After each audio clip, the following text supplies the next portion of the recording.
constant motion. I stand before it, alone and Or, you know, unchanging. just crash again. That works too. Welcome to Chiaria Boutique. For tailoring services, They have. please make a reservation in advance. I've already put in my order. They really are a cut above. Wow, they aren't.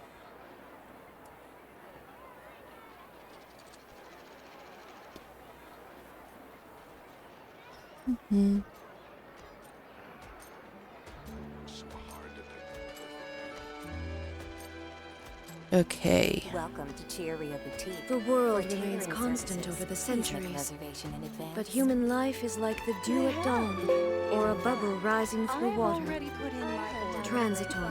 They really are a cut above. Okay, we're good now. I have the chat up, and yeah, we're good.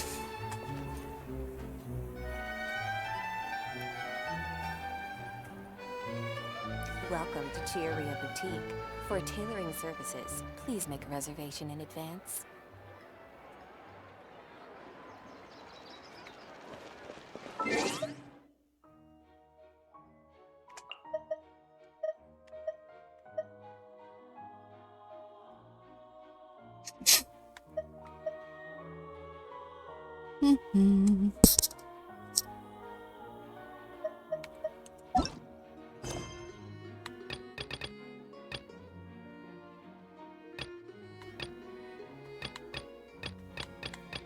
Okay, which little Oceanid?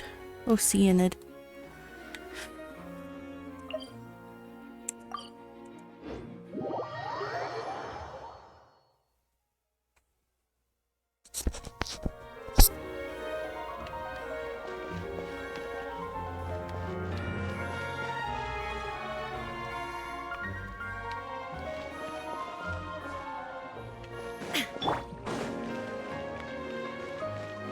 Wait, I should use...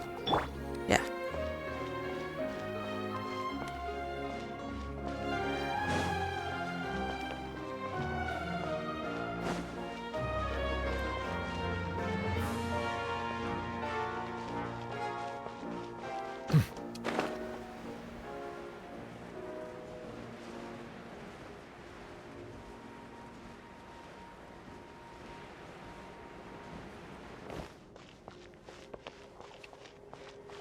Is the audio alright? Oh, wrong direction. It's not about the money. It's about...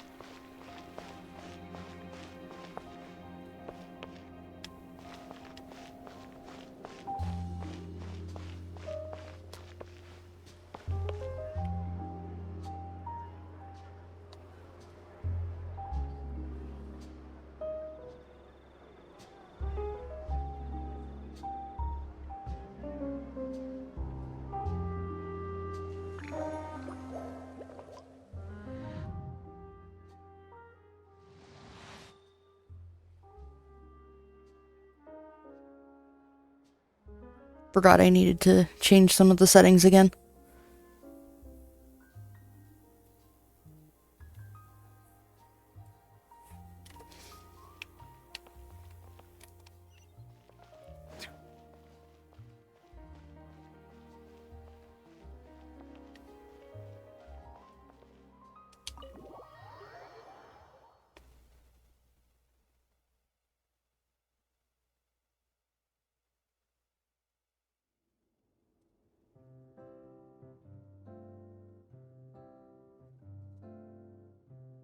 Huh?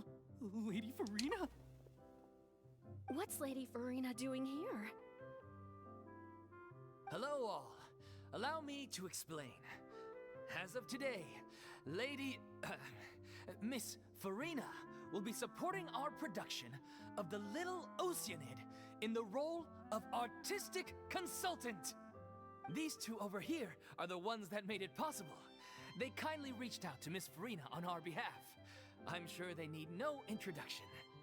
You bet! That was the trial of the century! You helped bring our director's murderer to justice. We can't thank you enough. Oh, please don't join in on the fun. So, you were saying the Little Oceanid? Yeah, that's the name of our final show. It's an unfinished script left behind by our director. One of our greatest regrets is that she never got to complete it. So, if we can bring it to the stage and make it a successful show, we can all take some solace in that. Wait, but if it's not finished, then...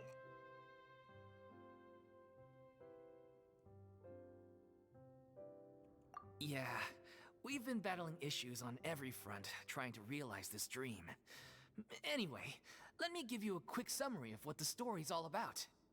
The protagonist of the story is a young Oceanid who transforms herself into human form, despite the protests of her family. She longed to live just like any other human, and sure enough, she found friendship and even love.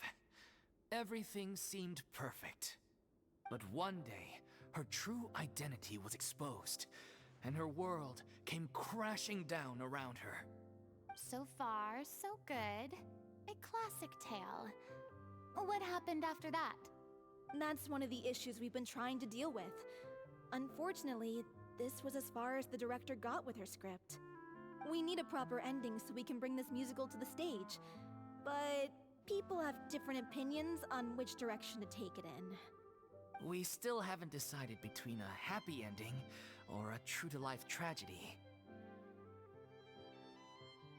By true to life, you mean the director's sudden disappearance?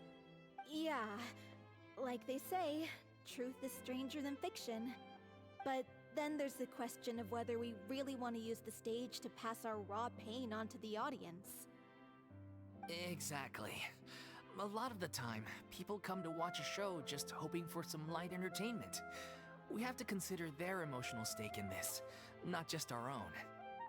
And one last thing. We're still waiting on confirmation from two of our main actors. The first is Paulo, who plays the protagonist's lover. He's locked himself away to focus on writing an ending for the script, but the deadline's passed and we still haven't heard from him. The other is Villemont, who plays the main antagonist. He took the director's death pretty hard. Hasn't set foot in the city since.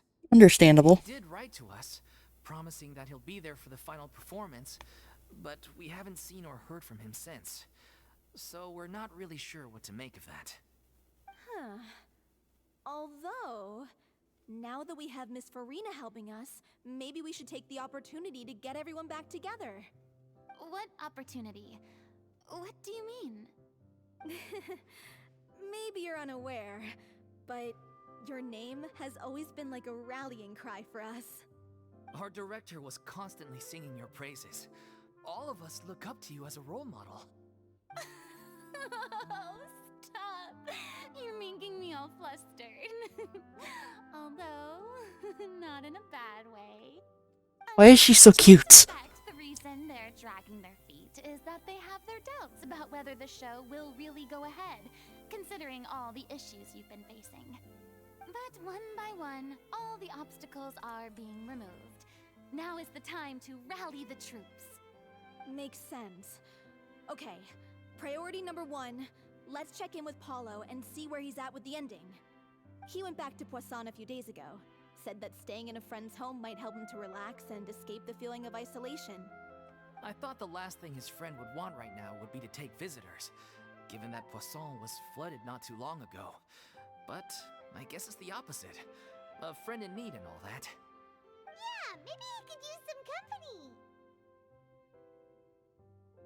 Poisson.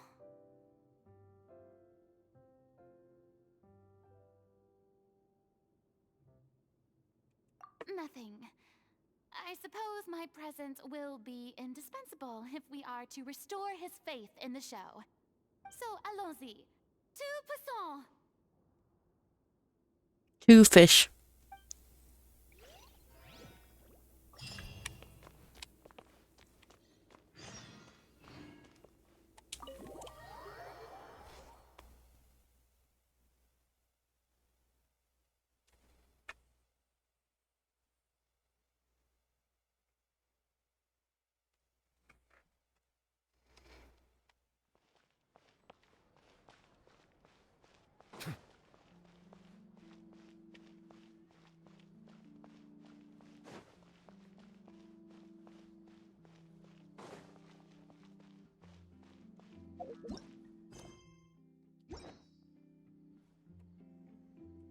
Mm-hmm. Oh. Oh, sweet.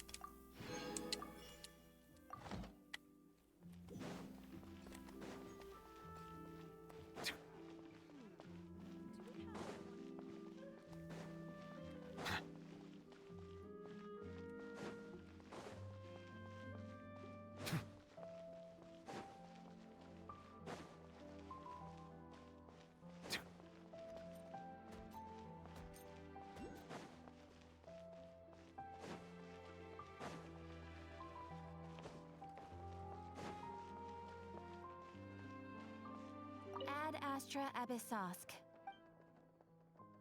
Thank you for completing today. Ad Astra.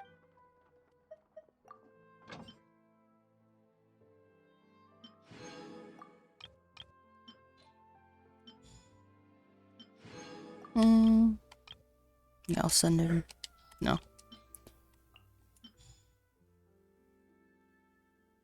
I won't send him too far away.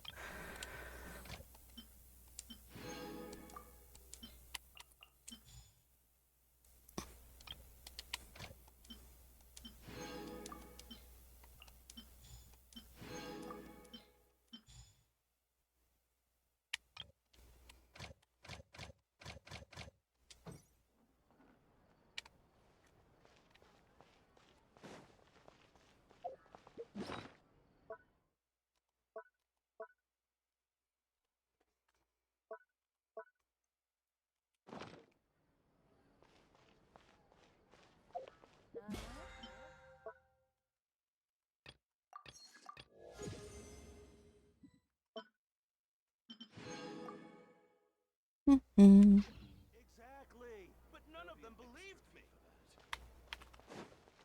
Okay.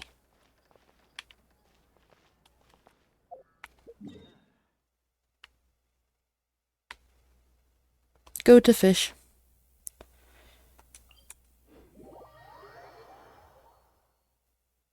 Hello.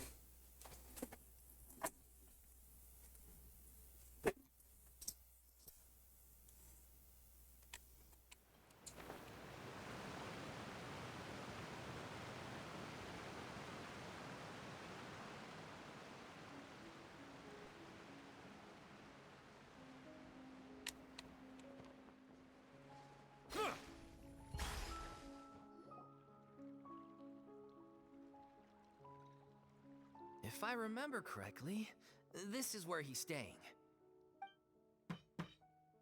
Who is it? It's me. Is the script ready? You came all the way here for that? Oh, not much. All right, What about you? forget that for now. Just come on out. We've got some great news. Nice try. Look, just give me some time, okay? I'm just wrapping up this last part of the script. I'll be out once I'm done. Okay then. Looking forward to your masterpiece. So, as expected, he's missed the deadline. The ending is one of the most important parts of the show. Even once he's done, it isn't final until we've all had the chance to read through and make sure we agree on it. Someone told me they'd just seen you in Poisson. I assumed it was a case of mistaken identity, but sure enough, here you are. Glad to hear it. And Furina, too. I was wondering if we might run into her. So, you're here for Palo? Looks like he could be a while, so feel free to take a stroll around town in the meantime.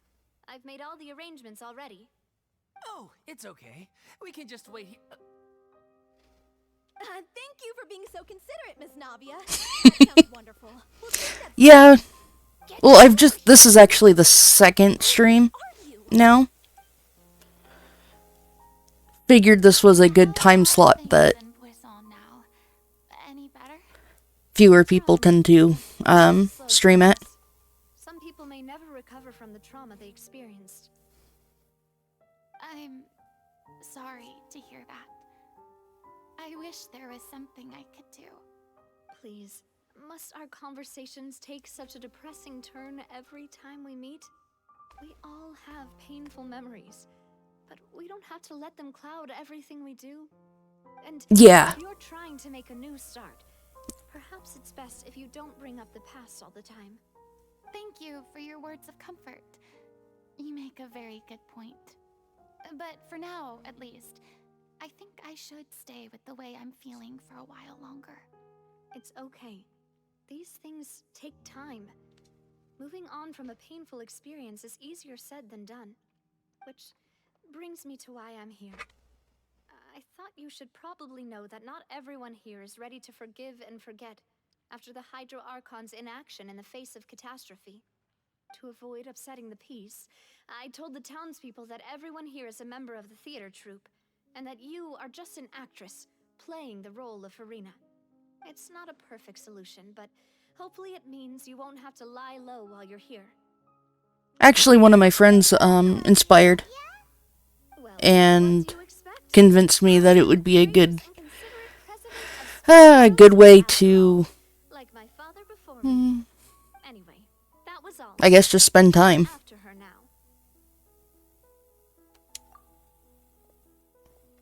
Figured if I was gaming anyway, might as well I don't put in the effort. that I can be frank and honest with. So maybe she's right. You're the closest thing to friends that I have.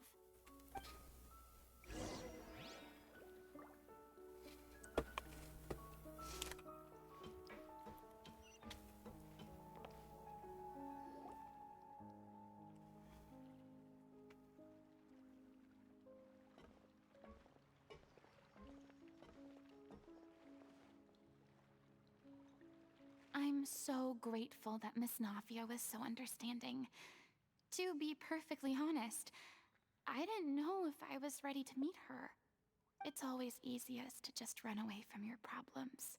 But that never fixes anything. You can't get around the obstacles without facing them. So that's why you were nervous when they brought up Poisson. Yeah.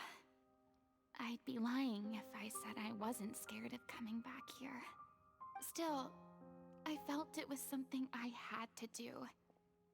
As I was saying before, I want to see for myself the things that I never could in the past. I'd be overjoyed if the people here could find it in their hearts to forgive me. But they're more likely to unleash a tirade of vitriol against me, which, of course, I completely understand and accept. Yeah, I can tell people are watching me.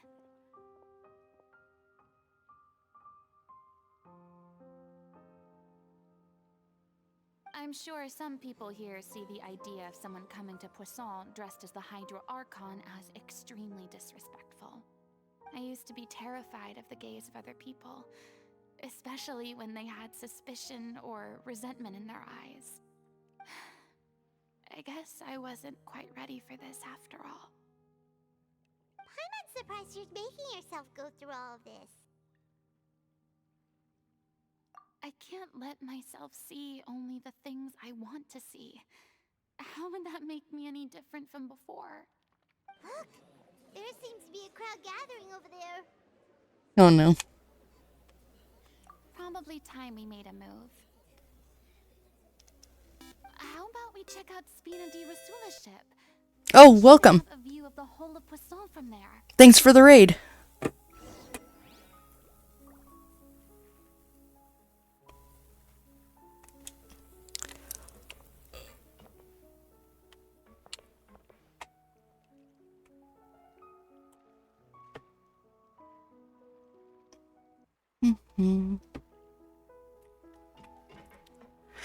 Oh.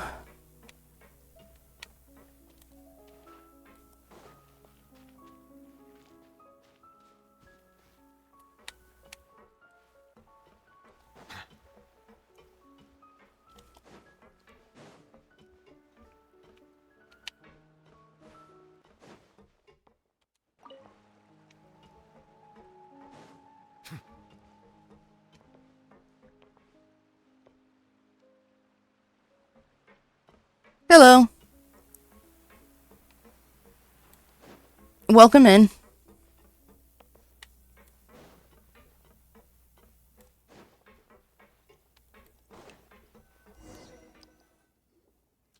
Thank you. I'm sorry. You've probably probably just wanted a relaxing stroll. And here I am. Our poor little meow meow. Heavy stuff on you. We don't mind. It's actually refreshing to see a different side of you. Great. Well, I appreciate your company, so please don't disappear just yet. I don't know whether you can tell, but the years of suffering and loneliness aren't the only reason I have a hard time facing up to who I used to be. As I stand here by the ship, I can't get the images of the rising water out of my mind. One after another, people were taken by the water. All those treasured lives and memories washed out of existence in an instant. They thought their god would protect them. They had absolute faith that when disaster struck, a divine power would save them from harm. And all the while, I played my part to perfection to convince them that was true. But then the floodwaters finally came, and the Hydro Archon did nothing. You shouldn't look at it like that. Fontaine is so good. Once you stop dragging through Sumeru, I've had to go through it's a lot more fun again. moments like that for the sake of protecting the truth. As time went on, it got harder and harder to bear, and I became more lonely and isolated. Eventually, I realized I had nothing left except the truth. I became terrified of completely failing in my task, and was haunted by the thought of being left all alone, weeping on my throne. Fortunately, we were able to avoid the worst-case scenario thanks to the help of heroic individuals such as yourselves.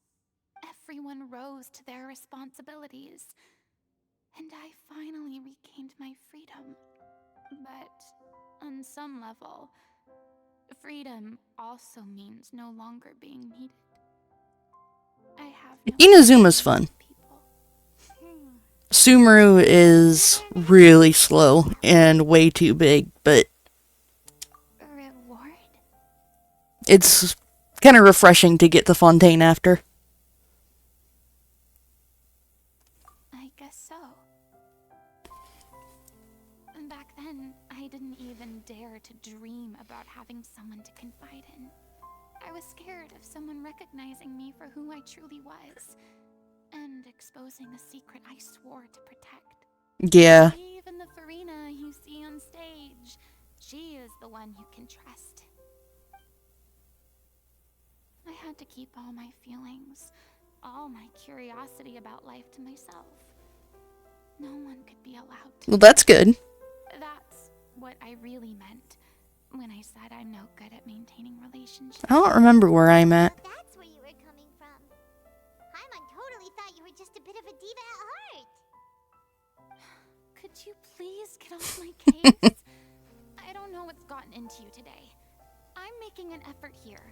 You could at least try to do the same. I do. I once had nothing but I don't think it's too now, bad. I'm finally free to live my own life again. Some places in Inazuma just I have no idea where really beat you down. At least the choice is in my hands. All right, it's about time to head back. Paulo should have finished the ending by now. Sure. Okay, let's head back and check it out.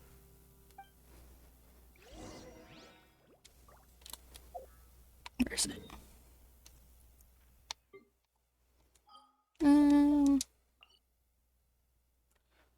Let's see, what's my...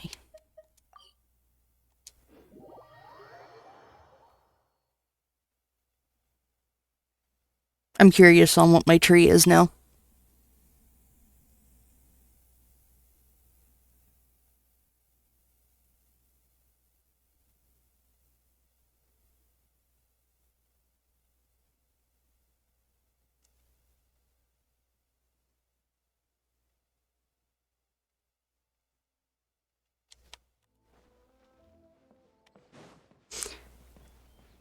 Yoimi is such a blast.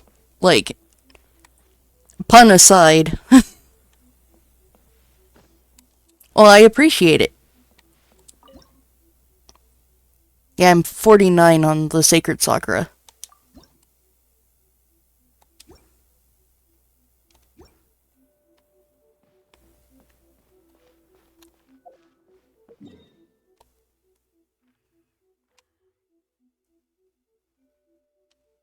Yeah, I mean, I have completely finished the exploration for all the islands.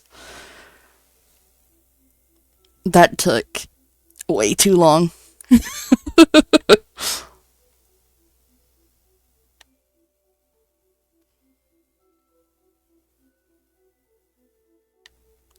You can see where I got bored with Sumeru here.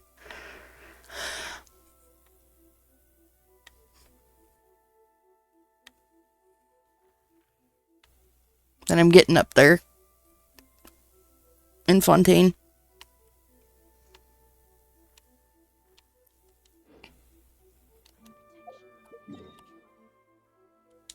No, it's not too bad.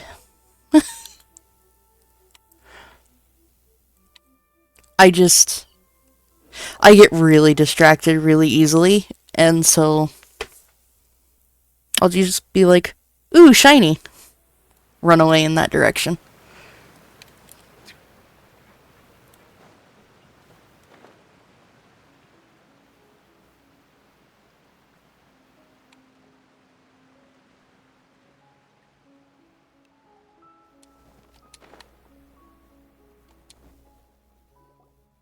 Didn't you say you needed to watch what you eat?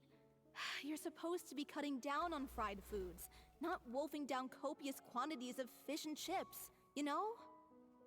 Come on. It's not every day we get to dine at Spina di Rosula's expense. Can you believe how generous she is? I'm not about to pass on free food. Anyway, my character doesn't need to be Yes. looking. There's a reason why I have Are you kidding me right now? It's not your most of my characters at level 80 and not 90. battling the effects of ill health. But then also, Willingly ruin yours by filling yourself up with junk all the time. Sino's only like level 60 because I don't want to hunt the scarabs. We're back. Could you maybe put your differences aside for a moment? Ah, you're back. We've been enjoying Spina di Rosula's VIP treatment in your stead. Paulo's nearly done. We shouldn't have to wait too much longer. Great!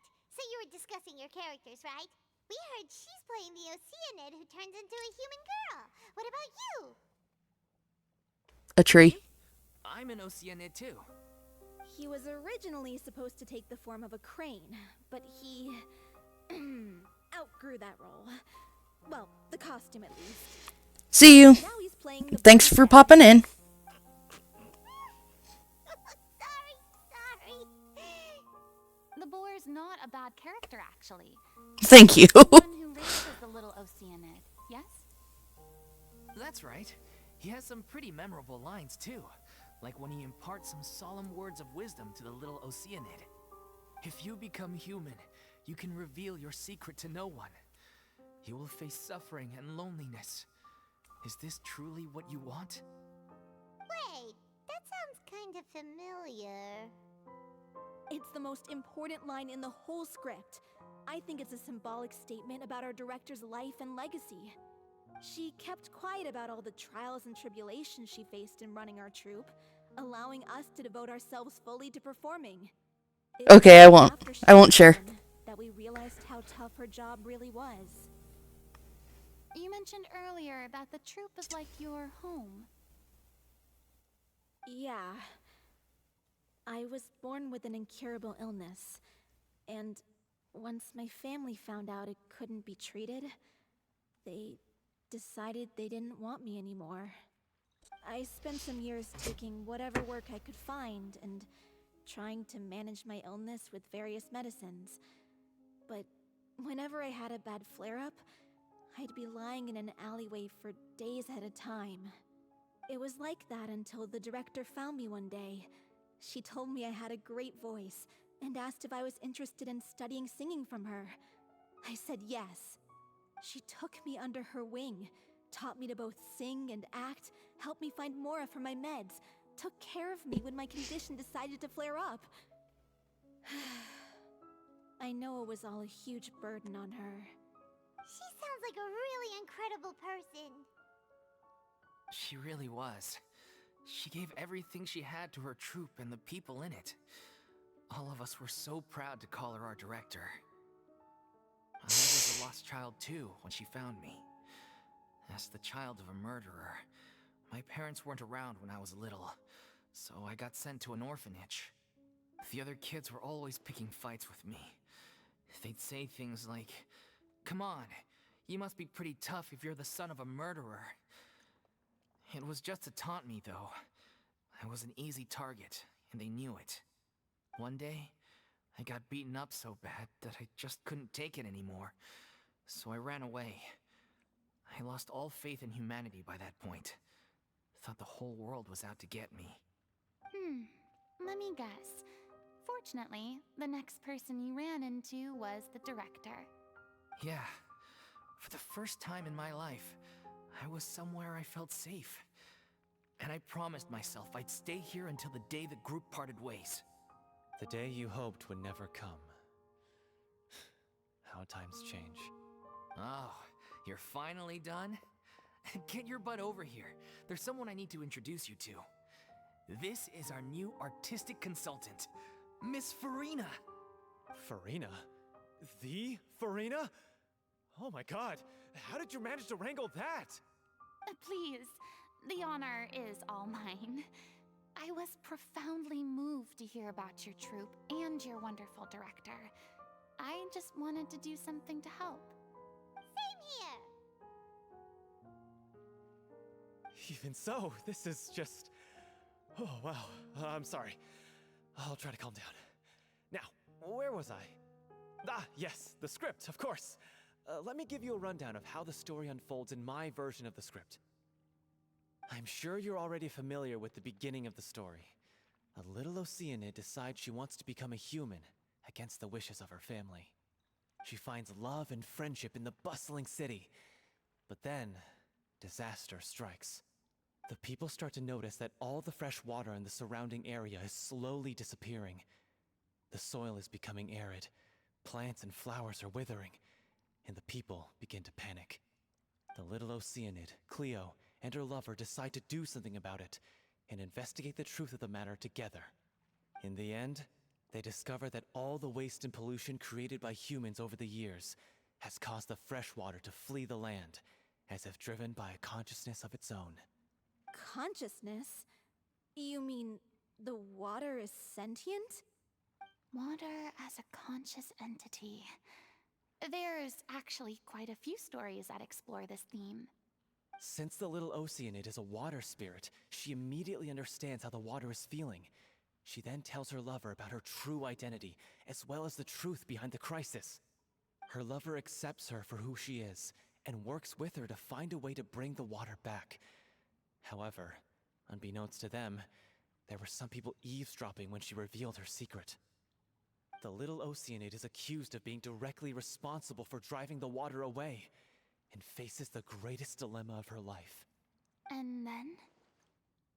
In the end, she makes the brave decision to sacrifice herself to save her lover, and the rest of humanity. Huh? But didn't they all treat Cleo like a villain? Why would she want to save them after that? Well, she mainly wanted to save her lover, plus everyone who'd stood up for her. Through her love for her human partner, she was able to find an even greater love, one that extended to all of humanity. Surely the biggest strength of Cleo's character. There's actually something else that bothers me. You know the protagonist is supposed to represent the director, right? And she never had the chance to become a hero in our world. If we're serious about dedicating this show to her memory, we should make the ending as true to life as possible. What about if the little Oceanid is hounded to death by people who hate her, Her love Why of do you have to Terra make is everything so spread negative? out, Jeez. and humanity continues down the path to extinction. That sounds like too cruel of an ending to me. And perhaps a little irresponsible to present to the audience. Thank you. The ending would be a perfect mirror to Director Aureli's death, both arbitrary and meaningless. On the day when she went missing, Director Aureli had instructed us all, somewhat out of the blue, to leave the court of Fontaine and wait for her outside the city. We waited and waited at the rendezvous point, but she never came. By the time we returned to the city, she disappeared without a trace. We looked for her. The Gardamex looked for her, but she was nowhere to be found. Increasingly, all the signs seemed to point to her being the latest victim in the serial disappearances case. The director was the kindest soul in the world. Yet she was senselessly sacrificed for the sake of a so-called experiment by someone who had nothing to do with her at all. But doesn't the way she suddenly told you to leave the city suggest that maybe she had some sense of what was about to happen? It almost seems as if she was moving you to safety. I've been trying to follow up on that ever since, but all my efforts so far have turned up nothing. Villemont might know something, but he won't open up to me. Villemont? The one who's playing the role of the villain? Yeah. He's been overwhelmed by grief. I think the director's death hit him hardest of all. Grief? Guilt, more like. Also, I have a hard time imagining that anyone took it harder than me. Because... Sir, it's not a competition. Speaking of the play being true to life, I was deeply, madly in love with Aureli. What? You kept that one quiet. It's time to be upfront with you all. No more keeping secrets from each other. We'll never be able to agree on the ending if we can't be honest about how we feel. I did tell her how I felt once, but she turned me down pretty much straight away. She said that we were all like brothers and sisters to her, and she'd never considered us as potential romantic partners. Not that it came as a shock or anything. It was what I was expecting to hear. So I told her I'd always be there for the troupe, and I'd always be there for her. I said, maybe one day in the future, when everyone's settled into their own lives and on the up and up, and managing the troupe no longer required her constant attention, well, maybe then she could reconsider what she really wanted in her life. And now, that day will never come. Oh, Paulo. So if I'm the one writing this ending, then I'm gonna make sure it does right by Aureli. I won't let anyone get in the way of that.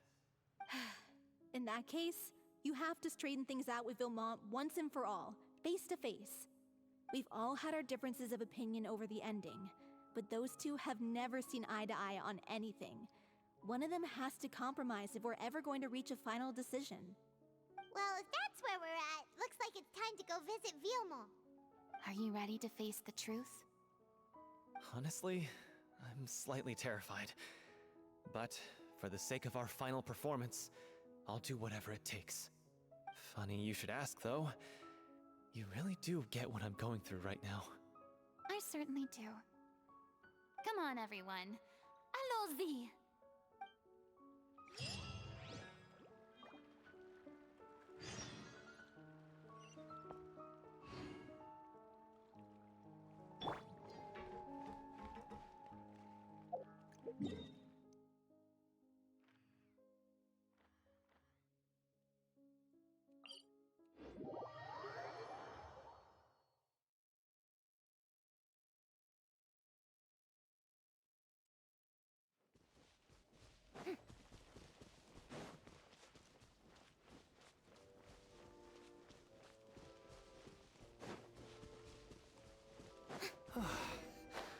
This is tough going. Delphi, are you sure you can manage in your condition? I could ask you the same question. Try to keep up.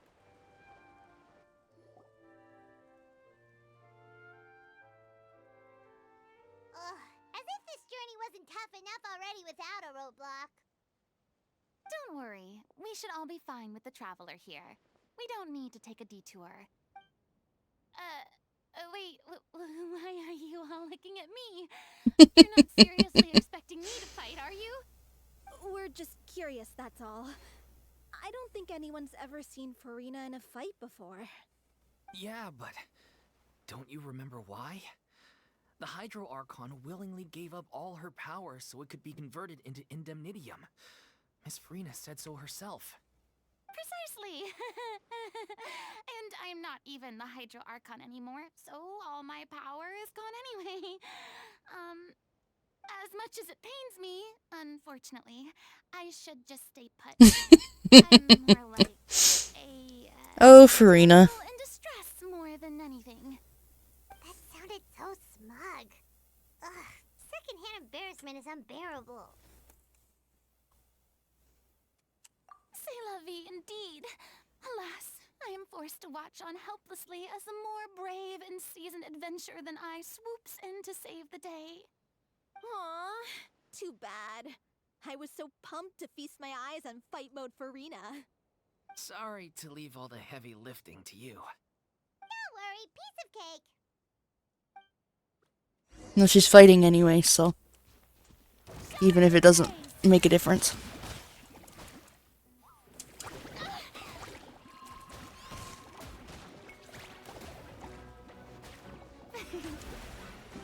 Illusion shattered. One with the force.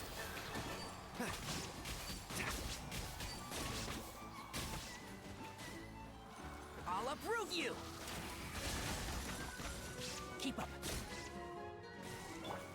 Shine down. Now you shall perish.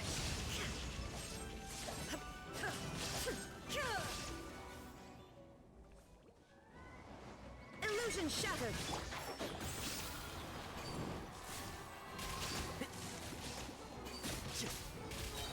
So, keep up.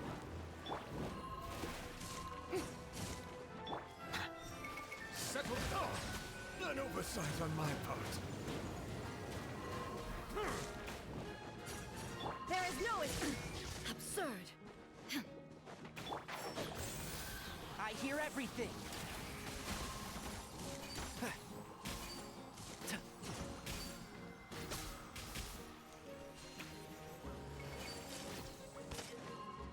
Enshroud.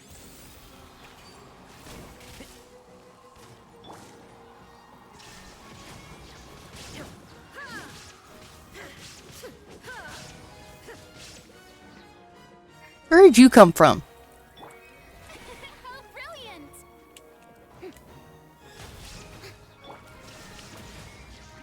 One with the force.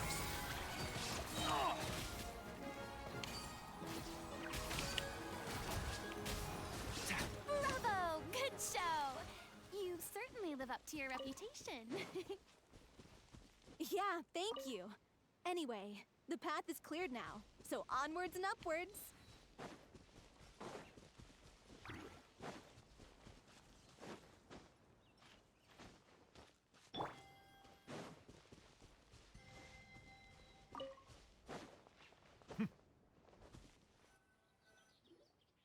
Vilma, are you there?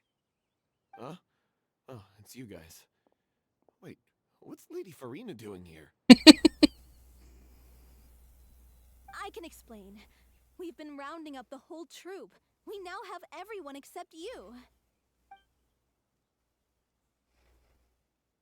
So, you think knowing the truth about the director's disappearance will help you write an ending to the script that pleases everyone? I care just as much as everyone else about making the Little Oceanid a success. That's why I wanted to wait until after the show. If I open this can of worms now, I just don't want to make things difficult between us. We're supposed to be a unit when we're on stage. Vilma, avoiding the truth will not help anyone. Unless you mean to suggest that Aurelie's death had something to do with you. I don't want to talk about it.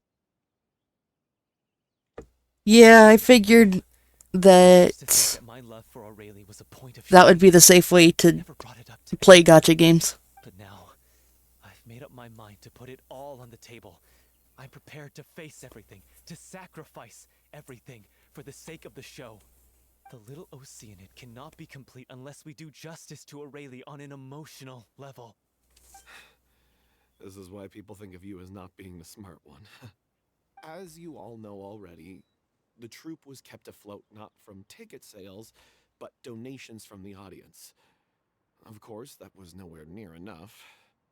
We took on side jobs when we weren't performing, but even then, That's super valid. the financial situation was pretty dire. So, anyway, one day after a show, a merchant came to me and offered us a huge sponsorship. In return, we just had to provide the audience with their drinks during performances. It seemed like a win-win, so I said yes to it on the spot without consulting the director. It was only when the merchant came to deliver the goods that I realized the drink in question was synth. Isn't that the drink peddled by the culprit behind the serial disappearances case? I freaked out when I saw the boxes, and I told the director everything right away. She was completely shocked as well.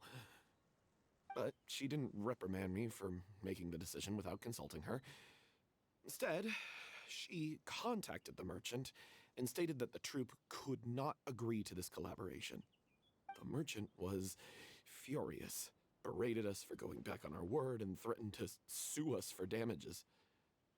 The amount was astronomical. There was no way we'd be able to pay. And then? I was going to sort it on my own, but the director stopped me. She said that this was an issue for the whole troupe, and it wasn't my fault. But things only got worse from there. The synth merchant just wouldn't let up, and then suddenly the director told us all to leave the city one day. I knew then that things must have reached a boiling point. I admit this whole thing was my mistake. I didn't dare to tell any of you the truth back then, and after the director disappeared, I was even more afraid to say anything.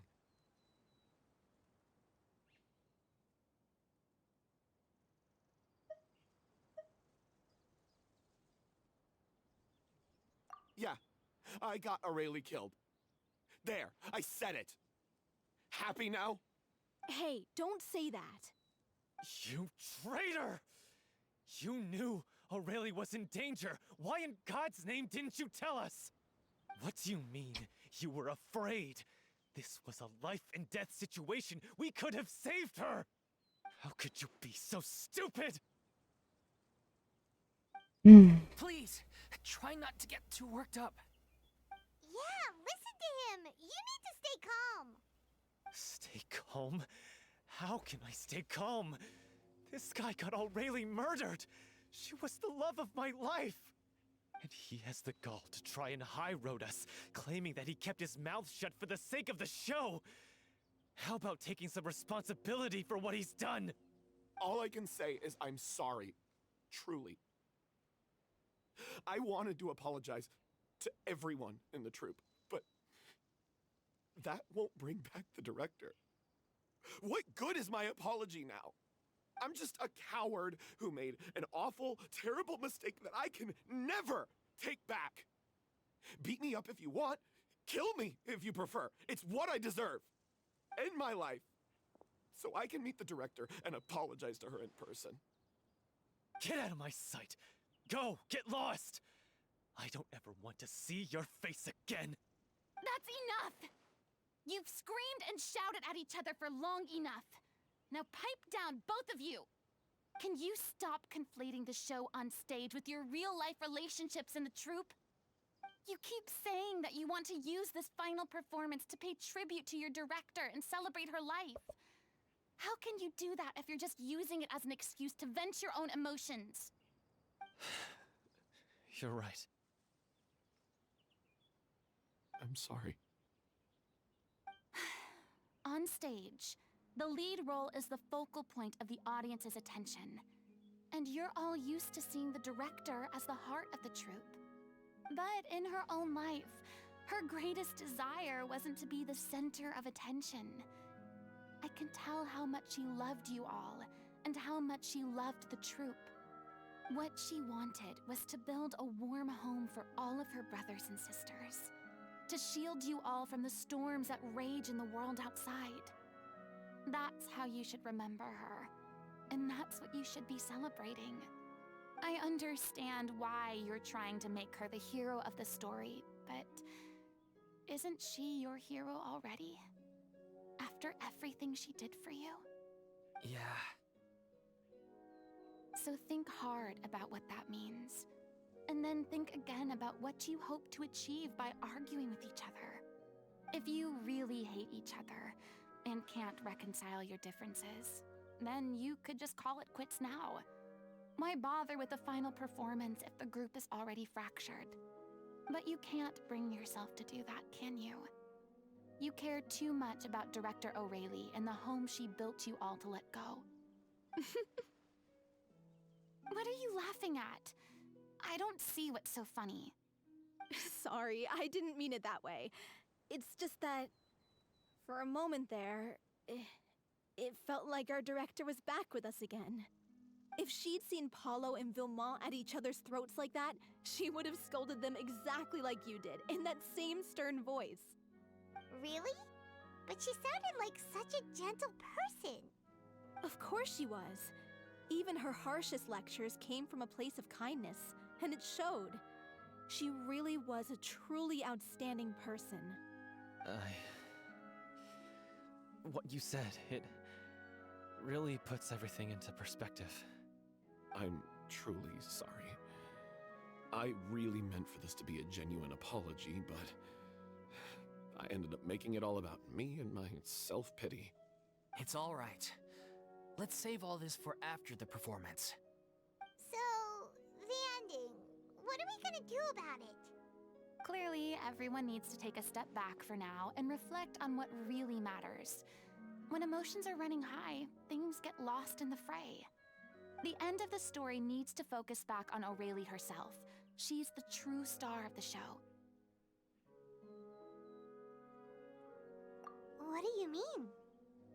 The Traveler is right. You once investigated that underwater synth base and recovered items belonging to the victims. If you could find anything that O'Reilly left behind, perhaps we can get a better sense of what she went through in her final days. You really think that's possible? I trust that nobody would object to the ending of the story being based on O'Reilly's true feelings. No. Well, we'll leave this in your capable hands. Come, let's pay a visit to the Palais Mermonia. The rest of you, head back to the rehearsal location for now, and wait for our good news.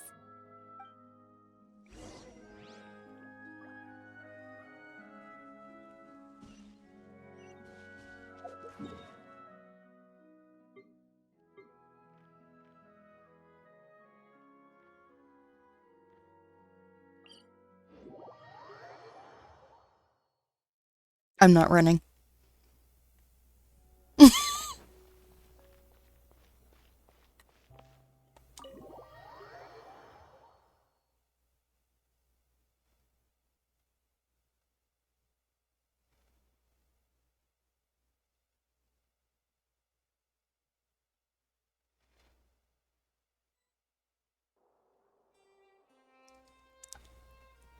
I think it's just a typo.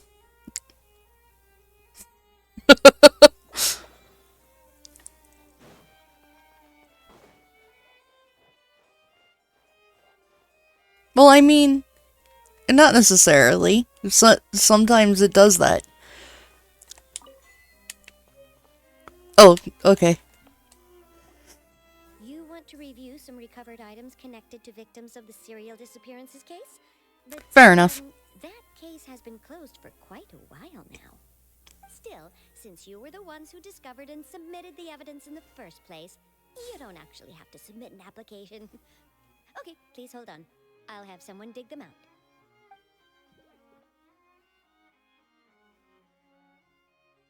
So, this is all O'Reilly left behind. Just whatever she was carrying on her person and this tattered old notebook. Hey! It's full of script lines. And sketches, too. Looks like they show where the different props should be placed on stage. Let me take a look. Maybe there's something in here from after she was kidnapped. Aha! I found something. To whoever discovers this diary. Let's see. Looks like she kept a detailed record of her captor's actions. She even mentions the truth behind the experiments on dissolving young women. If we'd had the chance to examine this notebook carefully back then, it would have been a conclusive piece of evidence proving Vacher's guilt. Vacher took so many lives. It's still so unthinkable how many victims he had. I guess Aurelie must have written all of this down in the hope that her records would one day be of use to investigators. Wait, it cuts off. Her handwriting here gets patchier and more illegible by the line. She probably didn't have much strength left. Her final words are... I'll let you read them for yourselves.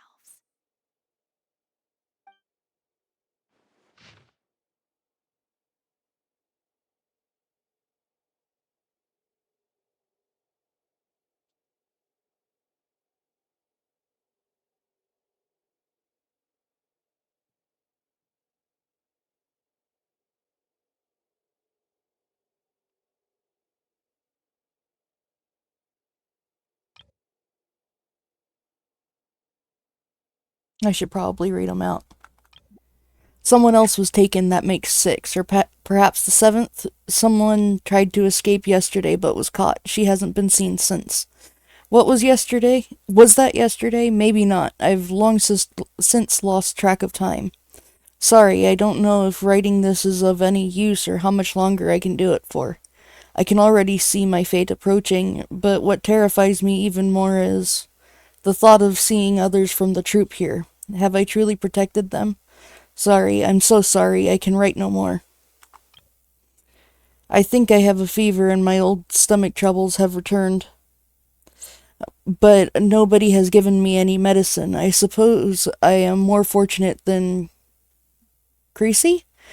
The pain keeps her awake at night. I suppose they think that anything goes so long as the experimental subjects can be used up before they die. It is so damp here. I have given her my blanket. So cold, so cold. As long as one persists, all things will pass. There will be a reward for hard work. I like to tell them such things, but it is I who am losing my grip. If anyone sees this troop safe, I, them, important, please farewell, apologize. Life, perform, future, regret, Cleo. This page is an absolute mess, and the writer's pen seems to have wandered its surface at random.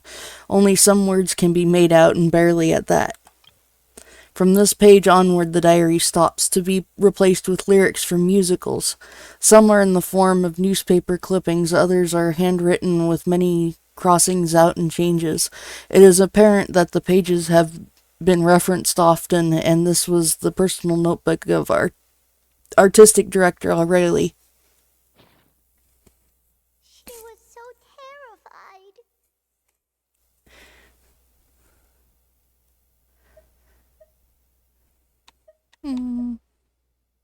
She may have been a mighty hero in the eyes of her troop, but at the end of the day, she was only human. I can't bear to think how painful and lonely her final days must have been. Wait. This part on the last page sounds strangely familiar. Flipping through the notebook, the lyrics continue. However, one page has been torn out, folded up, and placed next to the last blank page. At the bottom of the folded note are 2 lines Aurelie has written, in handwriting much more legible than before, but it seems that they took both great effort and a great deal of time to write. If you become human, you can reveal your secret to no one. You will face suffering and loneliness. Is this truly what you want? Because I am an older sister to them. I love them. If you become human, you can reveal your secret to no one. You will face suffering and loneliness. I just said that. Still what you want. Isn't that the most important line in the Little Oceanid? Because I am an older sister to them. Oh. So she didn't regret her decision. Even as she sat in silence, waiting for death to come. I'm sure this is what the troupe would have hoped to hear as well. She had their utmost trust, admiration, and love, and she truly deserved it. Let's go. It's Yes. time for them to learn to Will respect suffering. Lucy's final thoughts. Will suffering continue? Oh!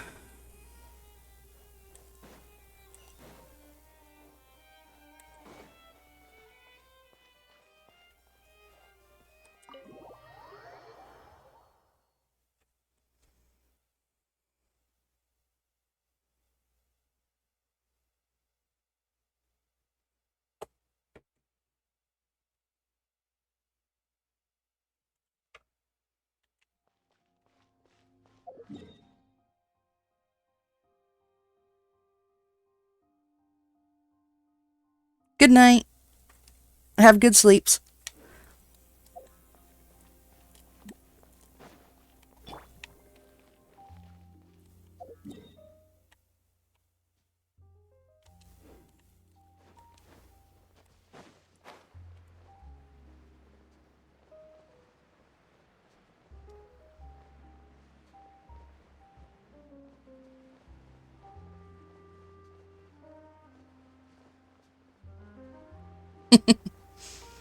Yeah, I feel that.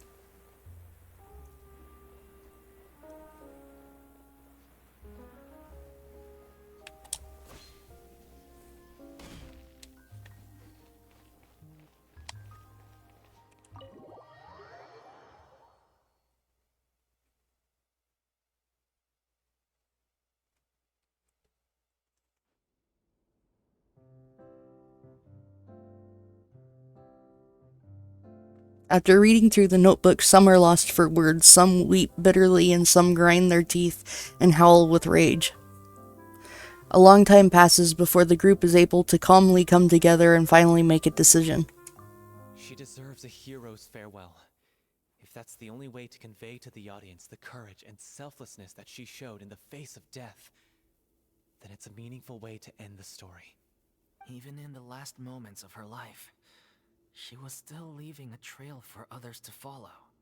She did her best to protect as many people as possible, even if it meant sacrificing herself. We know what choice our little Oceanid would have made now. I don't think any more discussion is necessary. Well, Vilmont, if we put the past aside for now, do you think you can bring yourself to go ahead with the show? I will channel all my regret and put it into my performance, to make this a show worthy of our director. I won't ask for your forgiveness, and you don't need to worry about my feelings. This final farewell show should be about Director Aurelie and her alone. Then it seems like we've reached a consensus. I have a feeling that this will turn out to be the most mesmerizing performance of your lives. Really? How can you be so sure when you've never even seen them perform before? Don't underestimate my experience. After watching a countless number of musicals, I've learned one important thing. If you want to move the audience with your music, you must fully commit and immerse yourself in your role, pouring all your emotion into your performance.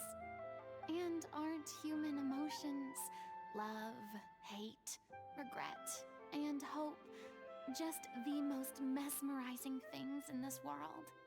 I don't believe anybody could be more committed to bringing this story to life on the stage than they are now. Thank you for the vote of confidence, Miss Furina. And thank you for supporting us through all this. Then, let's not delay things any longer. We need to discuss the details of the ending and get it nailed down once and for all. Actually, before that, I'd like to make a proposal. During the curtain call, please allow me to use the director's name instead of my own. Huh? But then... After all, this role was originally meant to be played by the director. I'm just filling in for her. Besides, a role commemorating her life should be associated with her name. Well, if you're sure you're okay with that, I have no objection to it.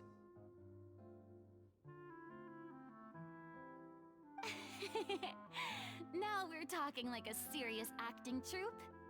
Alright, I'll leave you to fine-tune your musical while I go and procure a stage.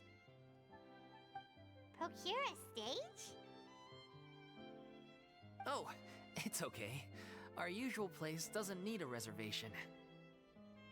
That place? Oh, don't be silly. For an extraordinary show, we need an extraordinary stage.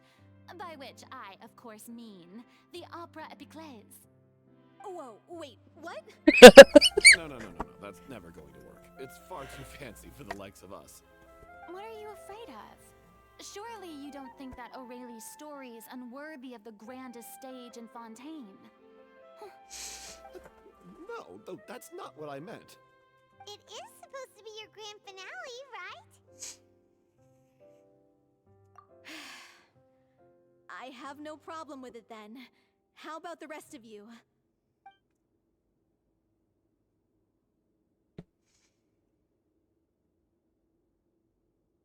I'll take your silence as a yes. Thank you for giving us this opportunity. It really is a dream come true. Well, then don't disappoint me. If you mess this up, it'll reflect poorly on me too. Come on. We'll need to get the go-ahead from Nervilette. I know just where to find him. Why do you have to add an R?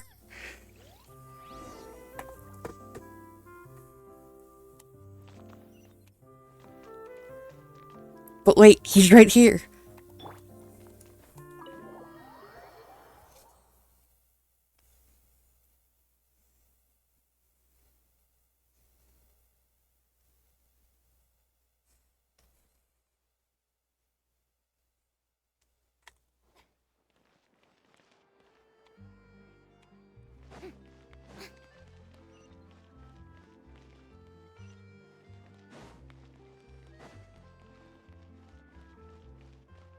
You know what?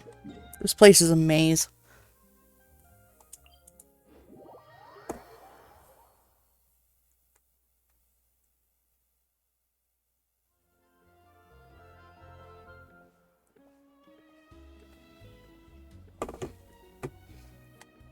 Nervelet.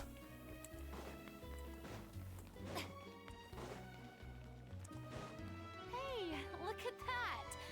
Looks like I guessed right. You were just guessing? Yeah, it really is.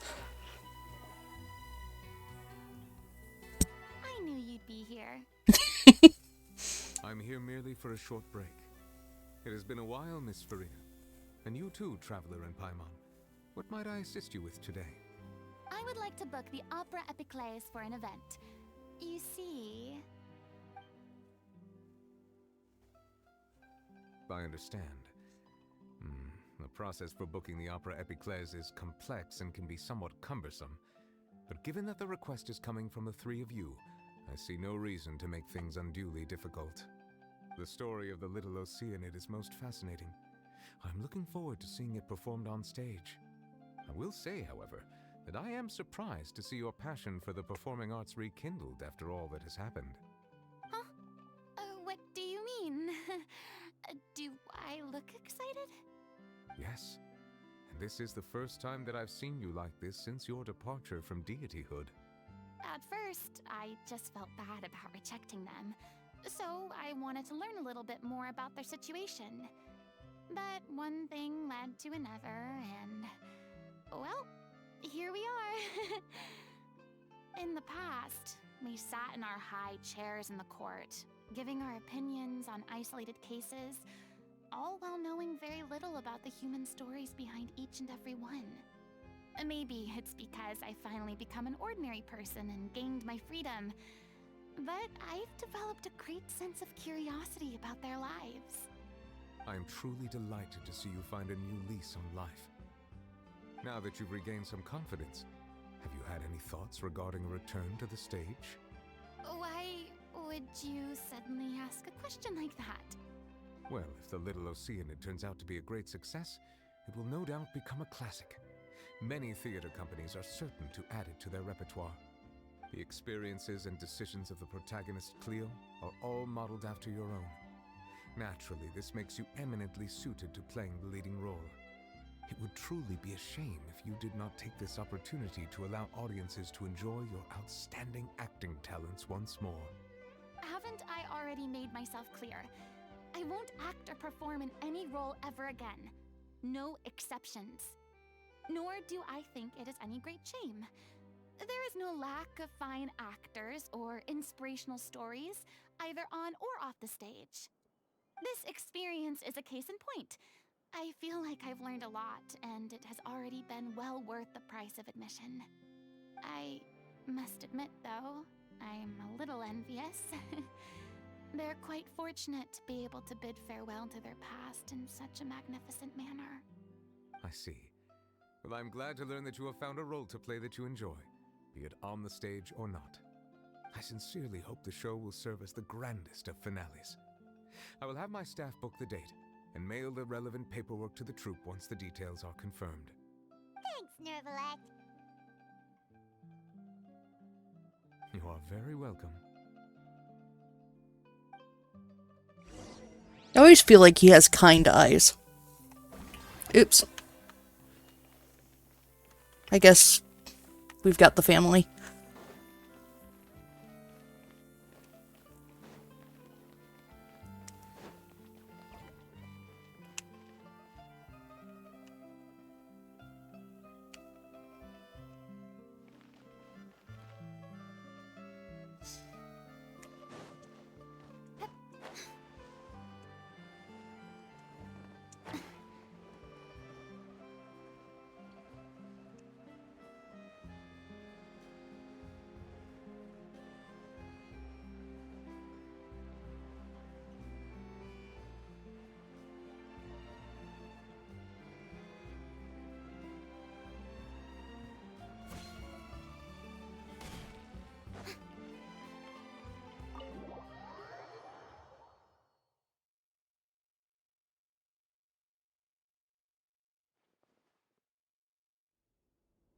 Good news, everyone! It's done. The Opera Epiclese is booked. Thanks to my eloquent and impassioned speech, Monsieur Nervalette was moved to provide us with a fitting stage for this special performance. We've had to fight every step of the way for this opportunity, but we now have all of the ingredients necessary to stage a truly spectacular performance. A touching story, a magnificent venue, and last but not least, a passionate and dedicated cast. Now, let's work together and make this show the best it can be. This is truly wonderful. The sooner we can finalize the ending, the more time we'll have to rehearse. Fiamma and I just went over some parts of the script and tweaked a few things. I think it's really going to resonate with the audience now. Wow, you two had a constructive conversation? That's great! Communication is vital to any good performance. Look at us! We've come so far. I never could have pictured this scene a few days ago. It's amazing! Even though Furina's still being a bit of a drama queen about it all, she's really fired everyone up! Please feel free to give us any comments or suggestions you have. We really value your input. Hey, Loic, get over here. Time to practice the opening number.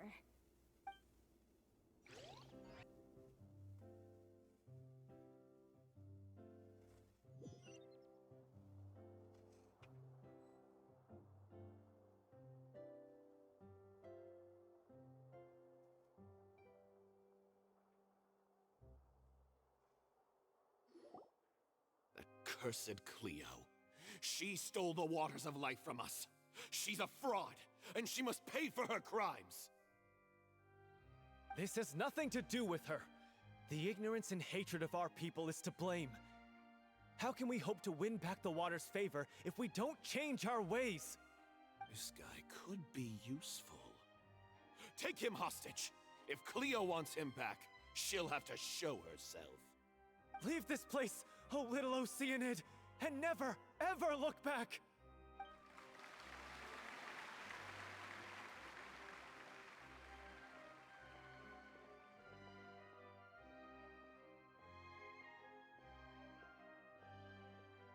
Everyone's really throwing themselves into their roles. I haven't seen such a fine performance in a long time. If only... What should we do? It's almost time for her to take the stage! Why does it have to be now? Hey, what's going on? You're due on stage any second now. Oh no, not again. But why? What about your new meds? Did they stop working? They've been getting less and less effective over time. I've had to keep increasing my dose. What? I thought they cure it. So they were only managing your symptoms? I figured whatever it took to get me through this final performance. How could you do this to yourself? And after that lecture you gave me about not looking after my health. I'm sorry. I've let everyone down. You... This is a conversation for another time. How can the show go on without its star performer? Miss Furina, I'd like to make a request of you. Say no more. If you're sick, you need to rest. I know what you're going to ask. Loic, your character has no more scenes, correct?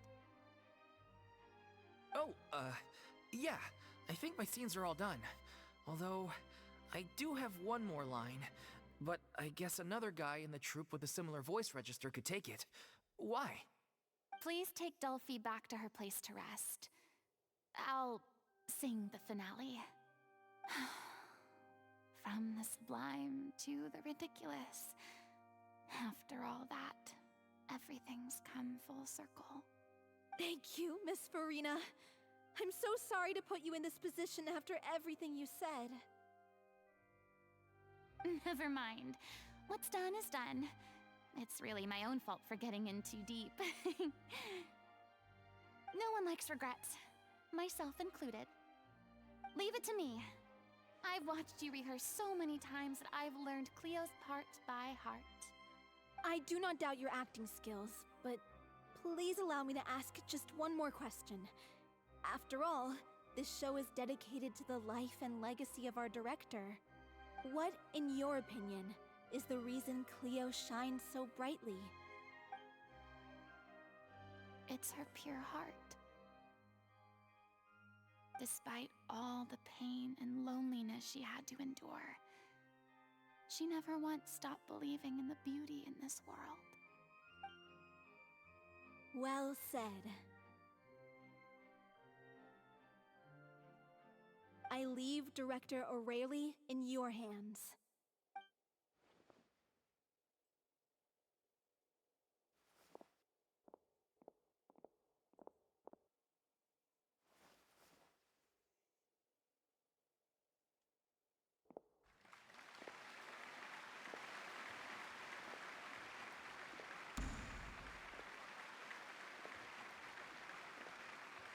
Cutscene time. Is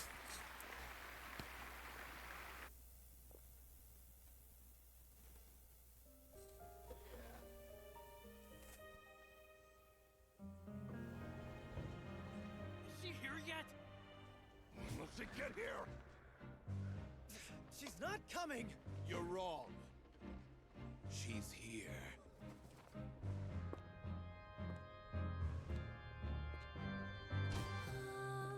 Si je pouvais vivre dans l'eau, le monde serait-il plus beau?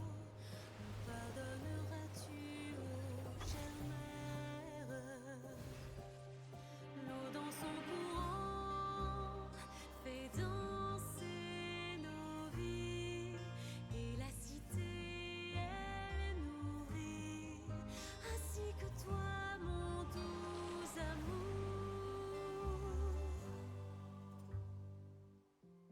about your wish? My wish.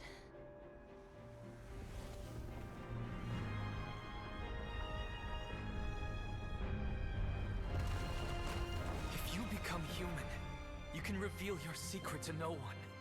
You will face suffering and loneliness. Is this truly what you want? Le grand amour ne suffit pas, seul un adieu fleurira. C'est notre histoire de vie, douce et amère. Moi, je serai toujours là, à voir le monde et sa beauté, et ça ne changera jamais, jamais.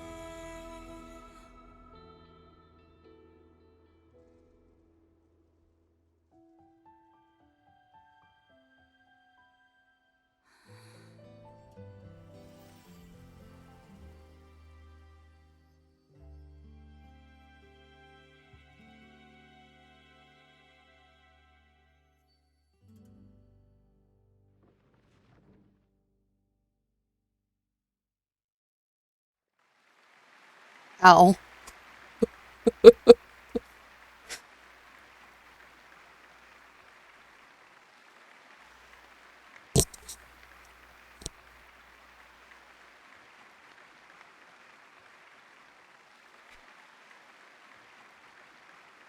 Is it just me? Or was that Lady Furina on the stage just now? She hasn't been seen for a while now, and she just appears out of nowhere? Gotta say, though, her acting skills are as superb as ever. The little Oceanid, Cleo, played by Aurélie Fumont.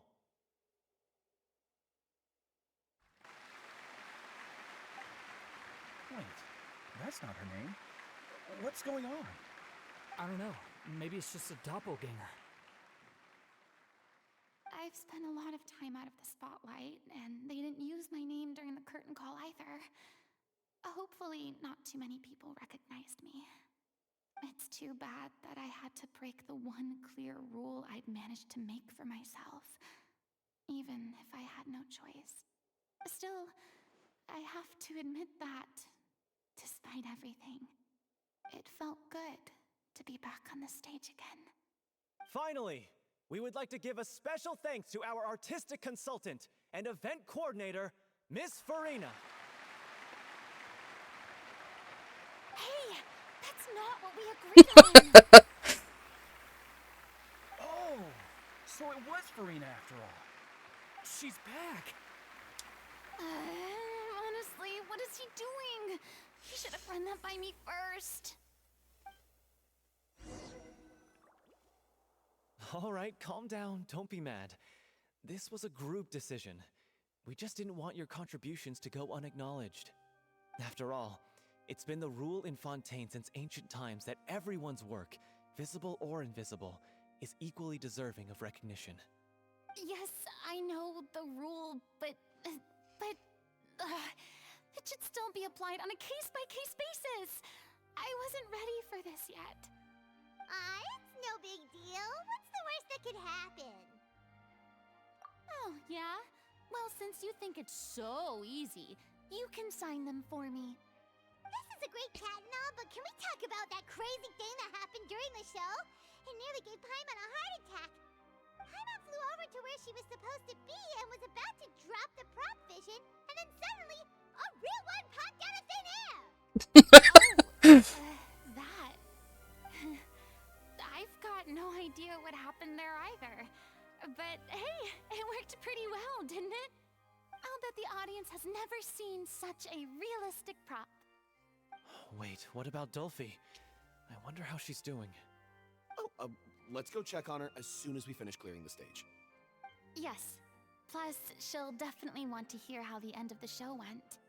If nothing else, we can safely say that we accomplished what we set out to do.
you're back.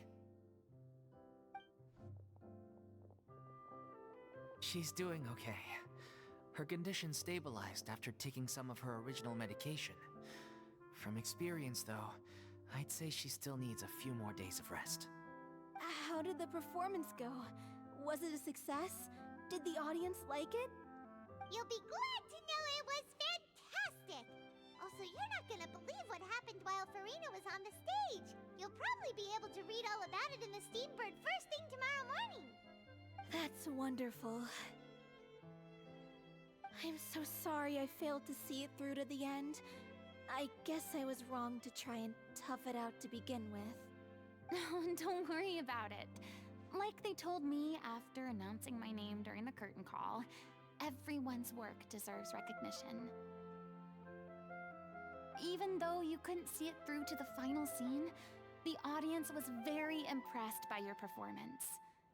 It's safe to say that you made your mark on this memorial show. Well, one way or another, we did it. I've had bad luck ever since I was born, so I never expect things to go smoothly in life. I'm just happy to know that we went out on a high note. That's all that matters. Blaming your bad luck again, are we? Maybe if you didn't push yourself past your limits so much, your illness wouldn't be flaring up all the time. Oh, don't you start. I don't have the energy to argue with you right now. Aw, you two clearly care a lot about each other. I don't know what you're talking about. I mean, we never stop arguing with each other. Like siblings.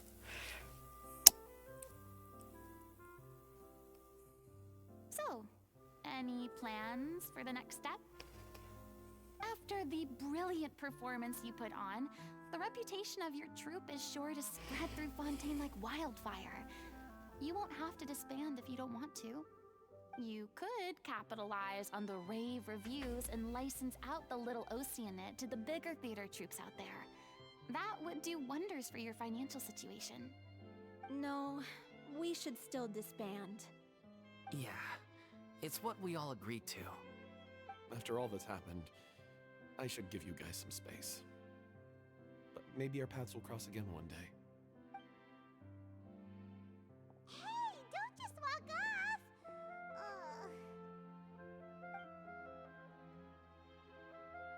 I still want to keep performing, so I might join another troupe. After watching Miss Furina's performance, I think I'm starting to understand our director's infatuation with musicals. You should do it. It suits you. I'd originally hoped to keep performing too, but I don't know if my health will allow me to. Oh, so now you finally got your priorities in order. I guess I'll hold off until you've properly recovered as well. What about you, Miss Furina? Any future plans? Well, frankly, I think a return to obscurity is no longer an option for me. I'm sure a slew of consultancy requests will hound me wherever I go, until I finally acquiesce. You rather sealed my fate there with your special thanks at the end of the show. Sorry. It's quite all right. No need to apologize. What I meant to say is that this whole experience has shown me that perhaps I'm not as averse to a return to the stage as I'd previously imagined. Maybe Nervilette was right. Maybe Cleo is the right role for me. I still don't wish to pretend to be someone else, but I do have a desire to express myself. So, maybe the show will go on for me after all. Yeah. There was once a time when I was an actress in a masquerade, seeking only to hide the truth. But from now on, I want to spend my time learning real stories about real people and how they touch the lives of others around them. I want to watch them blossom and wither, see them refined on the page, retold on the stage, and remembered long into the future. I'm sure this is what captivated director O'Reilly as well. Sounds like you're ready to stop running from your true calling. The more you get out into the world, the more you'll discover what a fascinating place it is.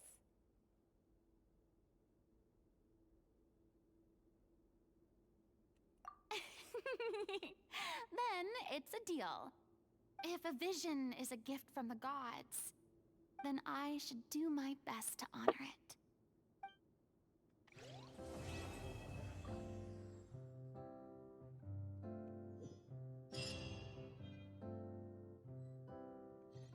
Man.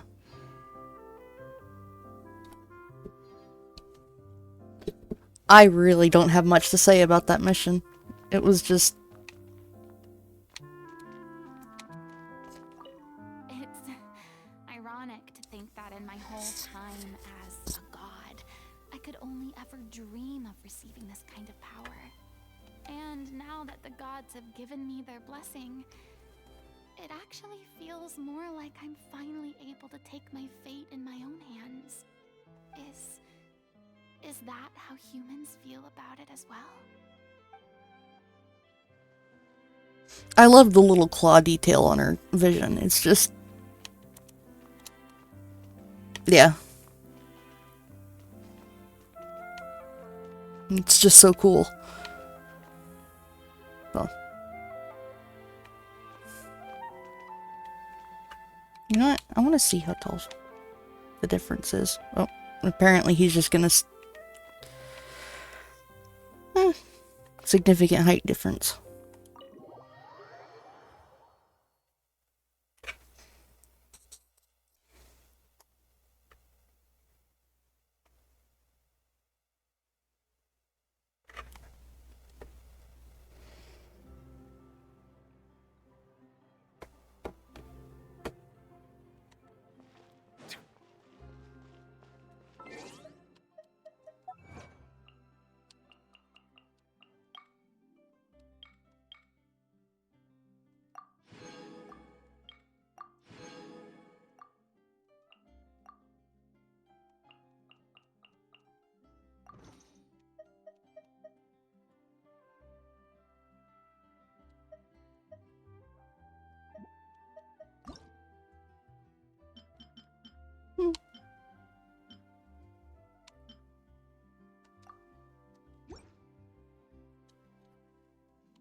Let's go...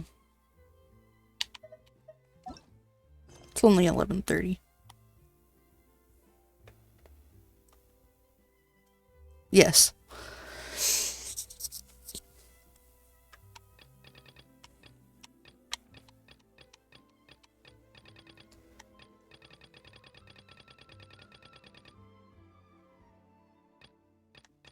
I have so many story quests to do.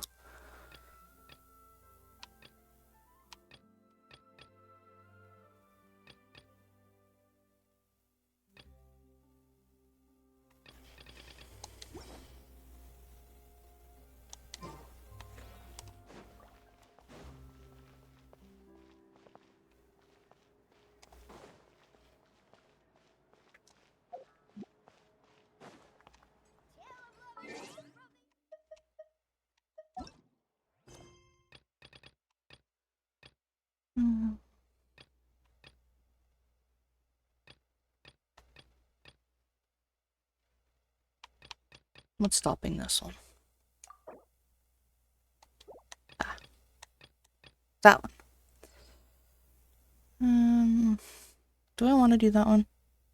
Yeah, you should.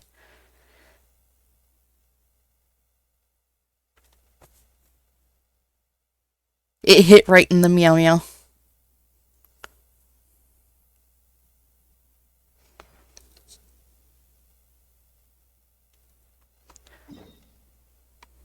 On the note of meow meows.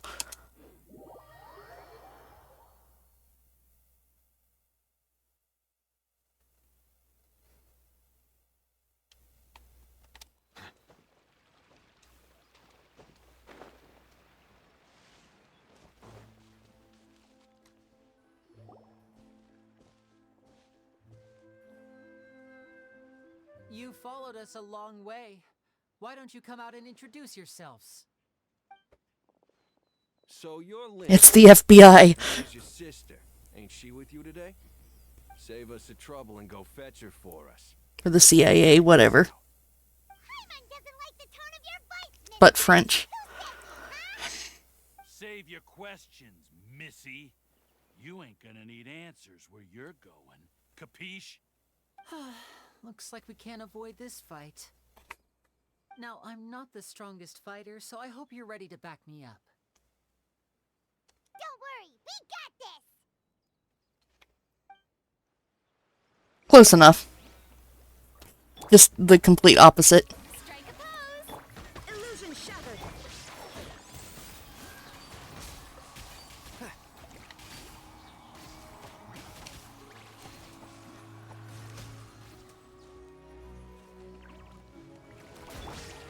Bow your head. Curses. They're tougher than we thought. Vision wielders are always trouble. Intimidation ain't gonna work like it did on the lady. Come on, let's scram! Run away!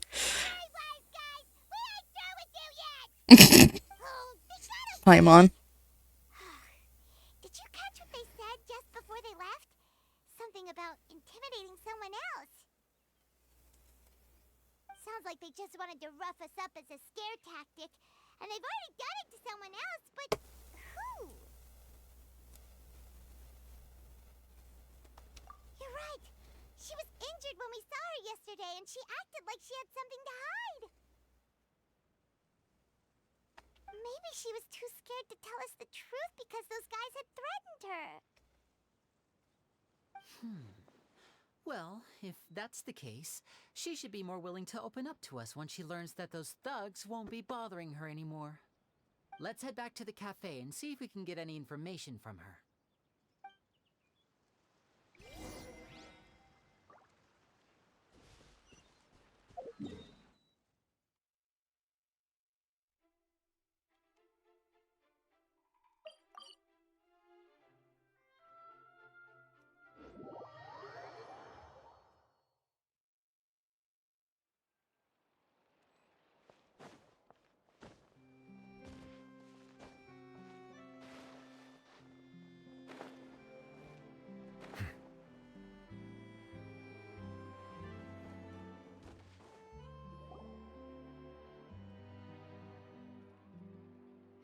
Cat.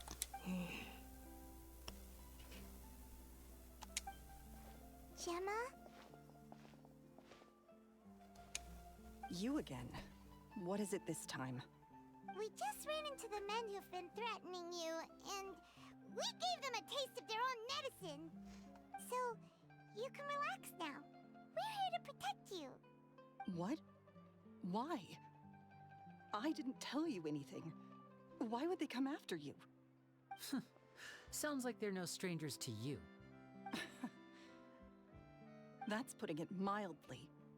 I know them all too well, and I hate them with every fiber of my being. It's been 10 long years, and still every time I try to look into Caesar's death, they show up and warn me not to do anything stupid. How do I know I can trust you? Do you really think you can get to the bottom of it all? And why are you doing this? I'm afraid I can't reveal all the details just yet, but I can promise you this. I will expose the Phantom Weasel's true identity. Because you see, this is a personal matter of the utmost importance. I give you my word. Trust me. Okay. How can I help you? I've heard that Caesar used to have a magic workshop where he kept a lot of his personal effects. If possible, I'd like to take a look at them. Do you know where it is? The Fleuve Sonde.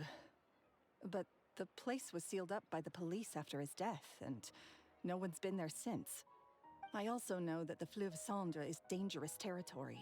Lots of hostile groups lurking around.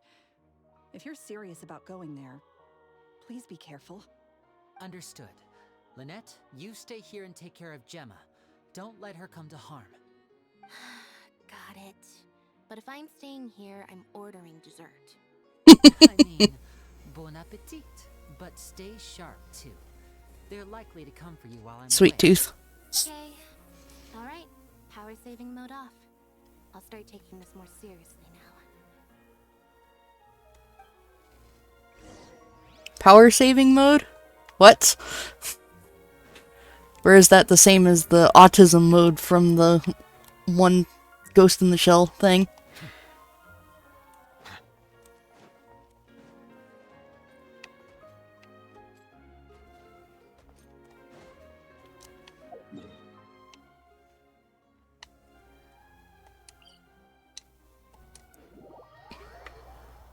Yeah, she's very silly. She kitty.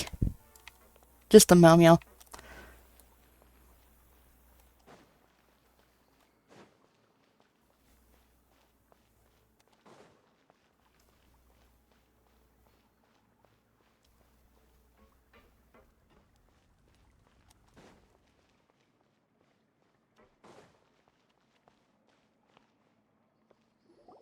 If Gemma gave us the right location, then the workshop should be right nearby. Huh. Looks like these boxes are blocking the entrance. Let's shift them away first. There we go. It should be just down here.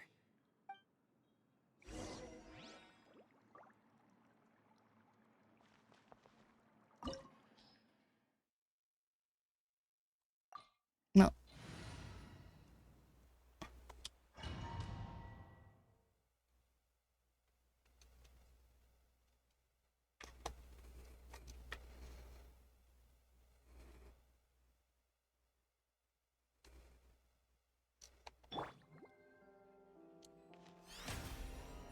The show begins!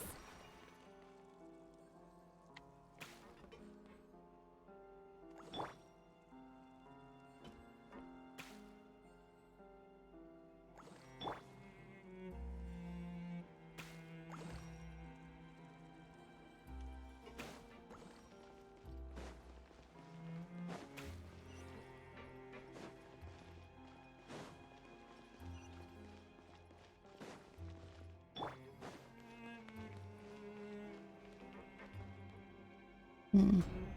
Oh, okay. So this was Caesar's workshop. Nothing suspicious here, just normal magic props. Let's head in further.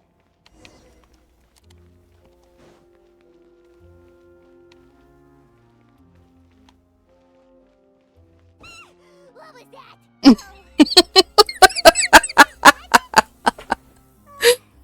Oh, that was too cute.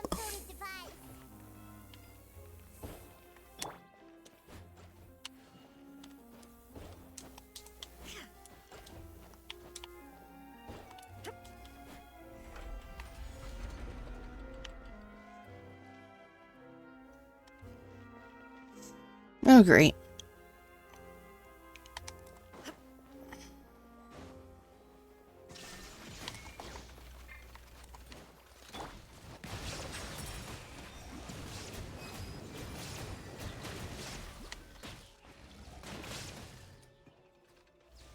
Be sanctified.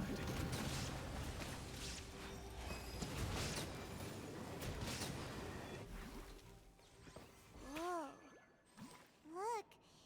The doll in the box is glowing.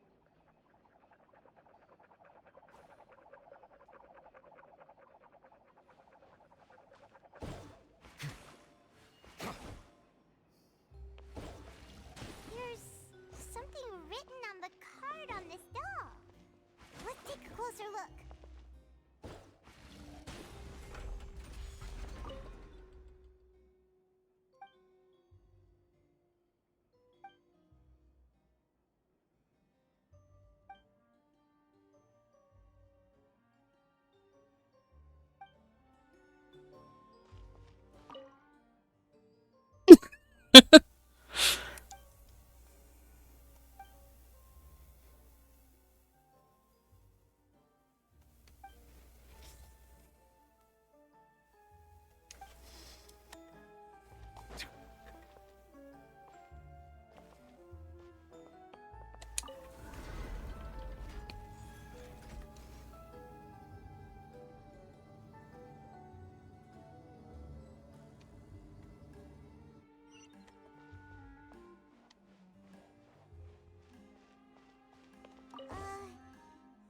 magic boxes are moving. What do we do? One of them looks different from the rest. Let's investigate.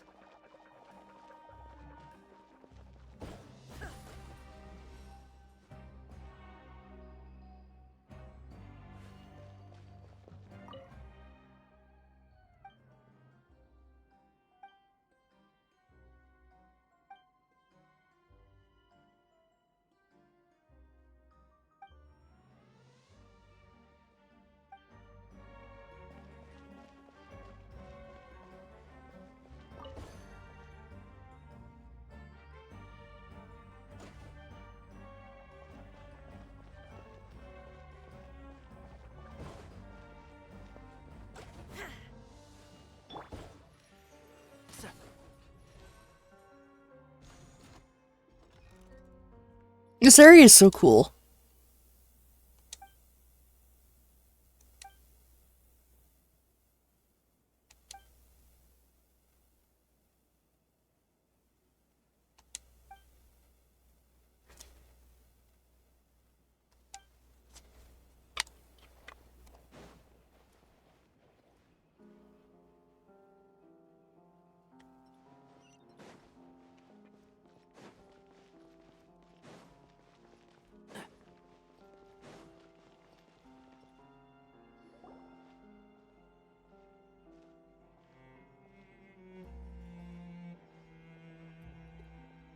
That's weird. Have we reached the end already? There's nothing here. Maybe this was a wasted trip.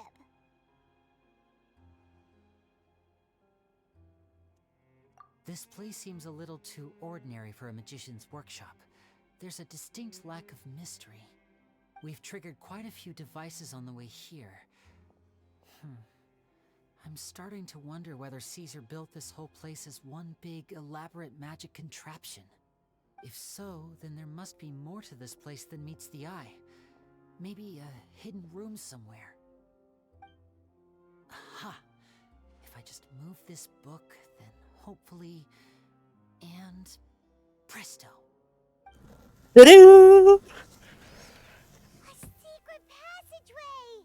How did you know? I'm a magician too, and apparently great minds really do think alike. Looks pretty big inside. Let's head in and take a look around.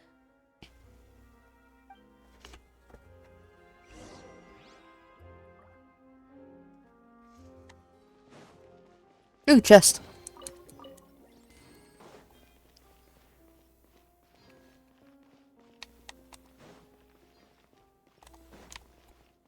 Oh. Okay. There is no escape. Silence!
Shroud!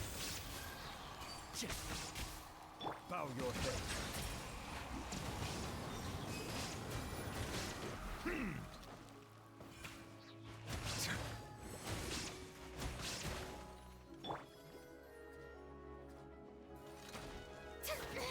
Stop that!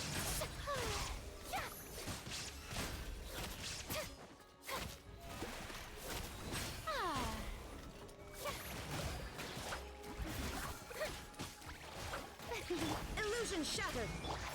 Can't see?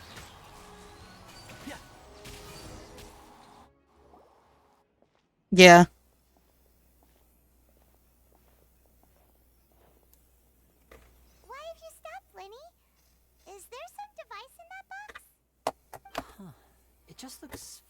here somehow. Let me check this out for a second while you guys go on ahead.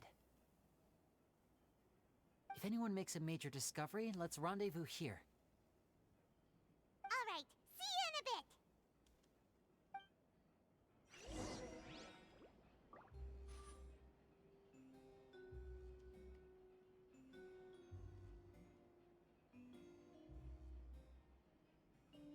Oh, it absolutely is devious.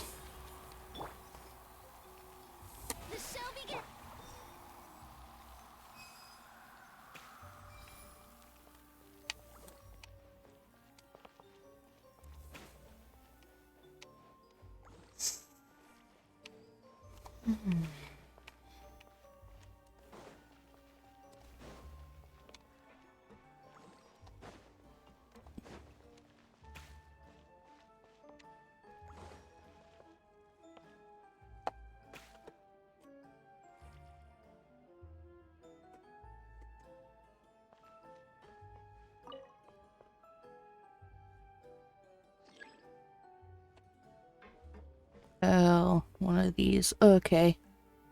I hate these so much.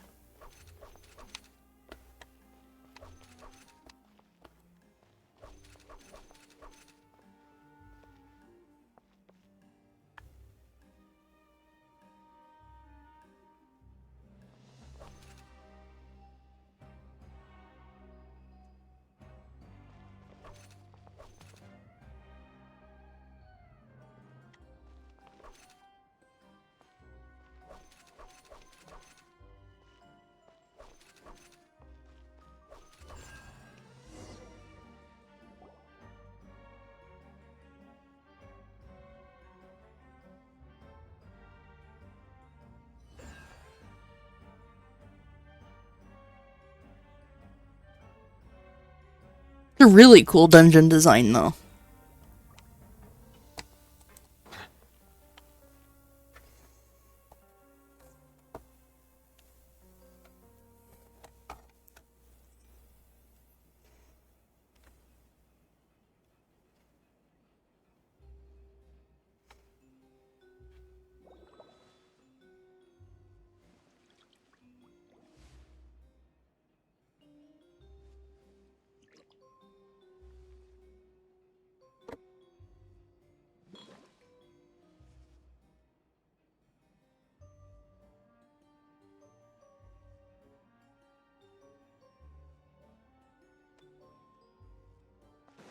Wow! There's a hidden room here! Let's see! Oh, this bookcase is full of Caesar's own notes! He wrote a lot about the principles of magic. Whew. Much too advanced for Paimon. Hey, look! Is that Caesar's diary on the table? This book's thick as a brick! Let's take a peek inside it, shall we?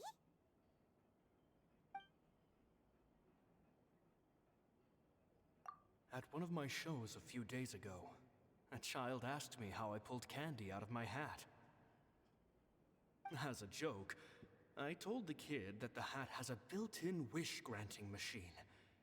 Next thing I know, today a whole bunch of kids were pestering me to pull all sorts of things out of the hat. So I told them another white lie. The machine needs time to power up, but in the meantime, you can write your wishes down. Well, they took me up on that offer, enthusiastically. As I write this, I've only just got back from running around all over town, buying the things they wanted.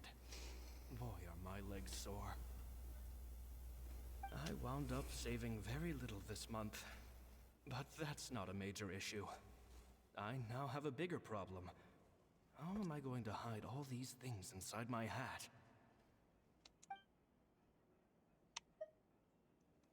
Two children came to talk to me after today's show.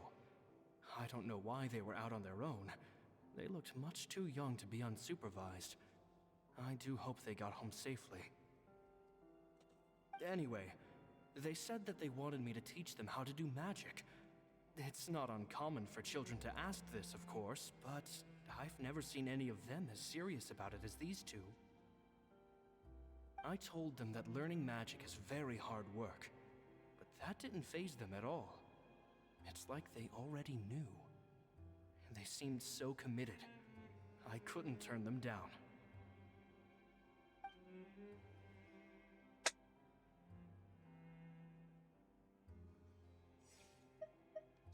It seems like something's bothering Lorenzo lately, but he won't open up to me about it.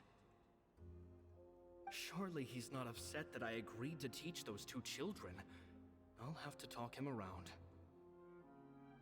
I have a good feeling about those kids. They're naturally talented, and it seems like they're not new to the world of magic. They have all sorts of fantastic ideas. All I'm really doing is helping them develop a more professional standard training plan. They wanted to call me Master, but I told them they absolutely mustn't. Any magician worth their salt could have taught them what I have. They're the geniuses here. Compared to them, I don't deserve to be called any sort of master. With time, I have no doubt that they could become far greater magicians than I. My only concern is why they're so mature for their age. I fear they've had to grow up too fast. I don't dare to imagine what they must have been through. Gemma thinks so too. She doesn't like being around them. Says that their eyes are too piercing. They don't bother me, but then again, I've never been the sharpest tool in the shed.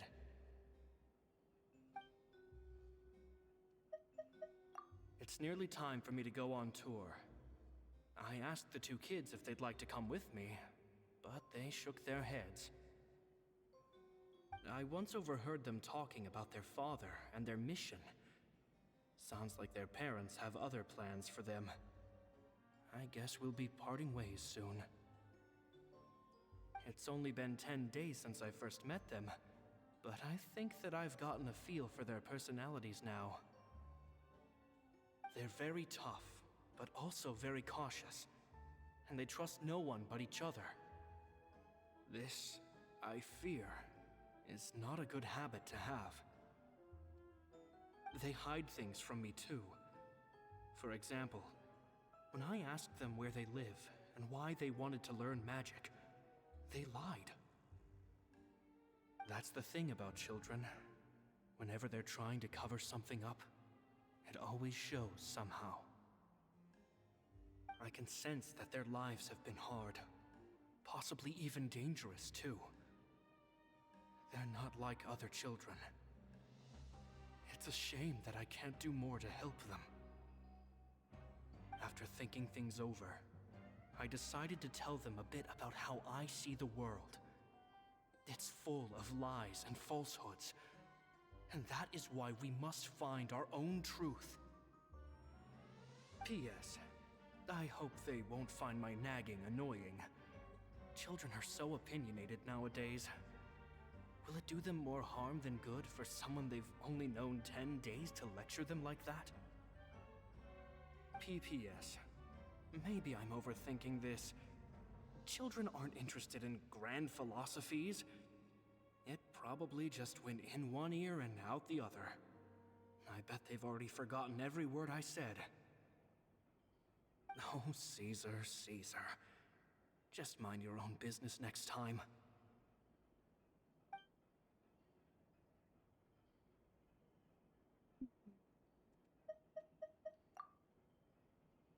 Two magic geniuses with a father and a mission, huh?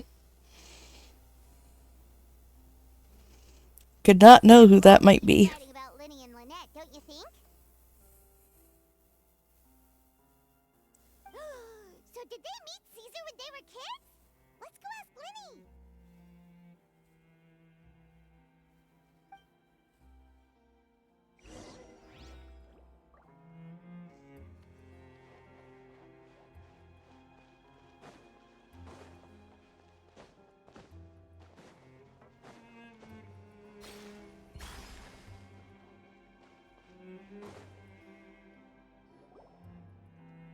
Lenny? Shh, hold that thought. As I expected, there's a lot of fishy things going on in this place. what have you found? All in good time. Before we go over our new leads, I want to tell you how a high-altitude escape is performed. First, the magician slots themselves into a magic box in full view of the audience. The box is then suspended high in the air, and a short while later, the base automatically opens. At this point, a dummy will fall out of the box, but it looks real enough to grab the audience's attention, and they start wailing and screaming. Meanwhile, the real magician, who has by now blended into the crowd, waits for a good moment to make their appearance and put on a hysterical performance. Oh no! Is that me? Did I just fall to my death? Very vivid description. Paimon can really picture it. And then what? The audience's gaze then turns to the magician, and by the time they realize what's happened, the dummy has vanished, as if everything that just happened was some sort of shared illusion. Of course, that's just how I think the process should work, theoretically speaking. The inventor of this trick never performed it successfully. When the box opened, Caesar was the one who fell out, and not the dummy. He fell right to the ground from the highest point of the opera house. No one could hope to survive that fall, not without a vision at least. And no one else has ever attempted this trick since. My understanding of how it works is just based on what I could gather from his notes and the relevant gadgets here in his workshop. So Caesar's famous high-altitude escape has never been done, huh? Paimon was about to say how cool it would have been to see it in person, but if it's that dangerous, it's probably for the best that no one else tries to do it. Wait a second. So if a dummy's supposed to drop out of the box, then where does the real magician go? How does he get out? Glad you asked. That brings us to the secret of said box. This box right here is the one that Caesar constructed himself to use in the performance, and it's not as simple as it looks. Inside, there's a device that only the magician himself would know about. Once the magician's inside and the box is lifted up into the air, the audience's view of the box is fixed at a certain angle. From where they're standing, they have a clear view of the front, sides, and bottom, but the back and the top are now no longer visible. At this point, the magician presses a button inside the box, opening a secret door out of view. He then escapes through this trap door onto the opera house roof, waits for the dummy to fall and distract the audience, and quietly returns to ground level. That's way simpler than Paimon imagined. Even Paimon could probably do it. Well, there's a little more to it than that, of course. The hardest part of this trick is controlling the audience's mood and reactions. That takes an exceptional degree of showmanship. There's the falling dummy, the miraculous reappearance, the pompous performing. Maybe the magician would even have themselves tied up before it begins to strengthen the impression that there's no escape. Many days and nights of careful research and painstaking practice would have gone into this, all culminating in a performance just a few minutes long, but one that still manages to transform the shock and grief of a tragic accident to the joy and laughter of a mesmerizing magic trick. Caesar was a highly accomplished magician, but unfortunately, even he didn't manage to pull it off. So, how did it go so wrong? You said you found some fishy stuff here. Have you figured out what really happened? I can make a pretty good guess. I looked into the case files. The magic box Caesar was using at the time of his death had the secret button I mentioned positioned on the right-hand side. And, sure enough, he always used his right hand as his dominant hand in public. Okay. Nothing suspicious there. But here's the strange thing. Most of the devices in this workshop have the mechanism on the left-hand side, including this box right here, which leads me to believe that Caesar was in fact left-handed. Because a magician can't afford to have their most basic habits stand out too much. People naturally focus their attention on the most important details of the task or situation at hand. But a magician needs to be able to redirect an audience's attention at will so as to avoid arousing their suspicion. The essence of magic is getting people to believe a lie. If even the truth raises eyebrows, the falsehoods become all the more difficult to mask. And so, Caesar trained himself to use his right hand to align with his audience's expectations. Great magic always requires sacrifices. But in his most stressful and nerve-wracking moments, and when no one was watching, reflex would kick in and he'd use his left hand. That's why he set his gadgets with the mechanism on his left. Exactly. I think that's likely what happened. Caesar would have been under a lot of time pressure during the escape. He'd have had mere seconds to open the hidden compartment, retrieve the dummy, then open the secret door and make a swift escape. But I'm sure he was confident. He would have rehearsed countless times to the point where it was second nature. He'd barely need to think about what he was doing because muscle memory would guide him through. So he opened the compartment, took out the dummy, checked everything was in order, and then went to leave. With his left hand, he reached for the button, and suddenly, his heart skipped a beat. It wasn't there. Much like when you reach for your keys but find your pocket empty, his mind needed a moment to process what was going on. Instinctively, his left hand would keep feeling around for the missing button, maybe for another second or two, until the bottom of the box gave way. With the stakes being as high as they were, just a 2-second delay cost him everything. The authorities would find nothing suspicious and conclude that his death was due to his own error. When in reality, someone switched the boxes, and they did it to murder him. But how would they be able to make the switch without being noticed? That would be difficult to pull off, no? It would have to have been someone who knew that he was left-handed and who could move his props around without arousing suspicion. Someone who was always by his side. Isn't that right, Lorenzo? You just couldn't let sleeping dogs lie, could you? There's not a lot of people who'd go to all this trouble for some magician who died 10 years ago. I didn't want to have to do this, you know. Silencing you the hard way just creates more problems for me to deal with. But I gave you your chance. I hoped you'd do what's good for you and back off like the lady, but you disappoint me. You mean Gemma? So you are the one who's been threatening her? Yes, I thought we knew that from the beginning. She might be. She was never much of a liability, but you people, you never even knew him, but for some reason you just wouldn't drop it. Which is why you can't leave this place alive. Take them out and make it quick. We already beat you guys once.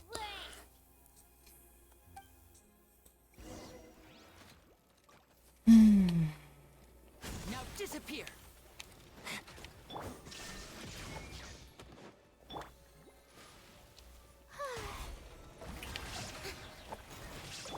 Silence!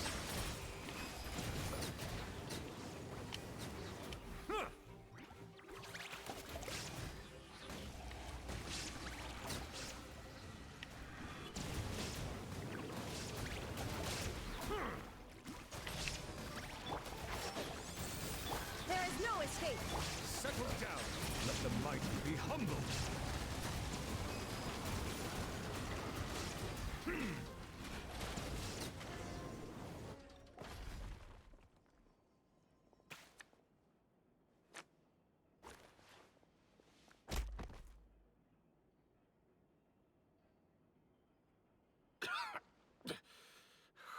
You kids are tougher than you look.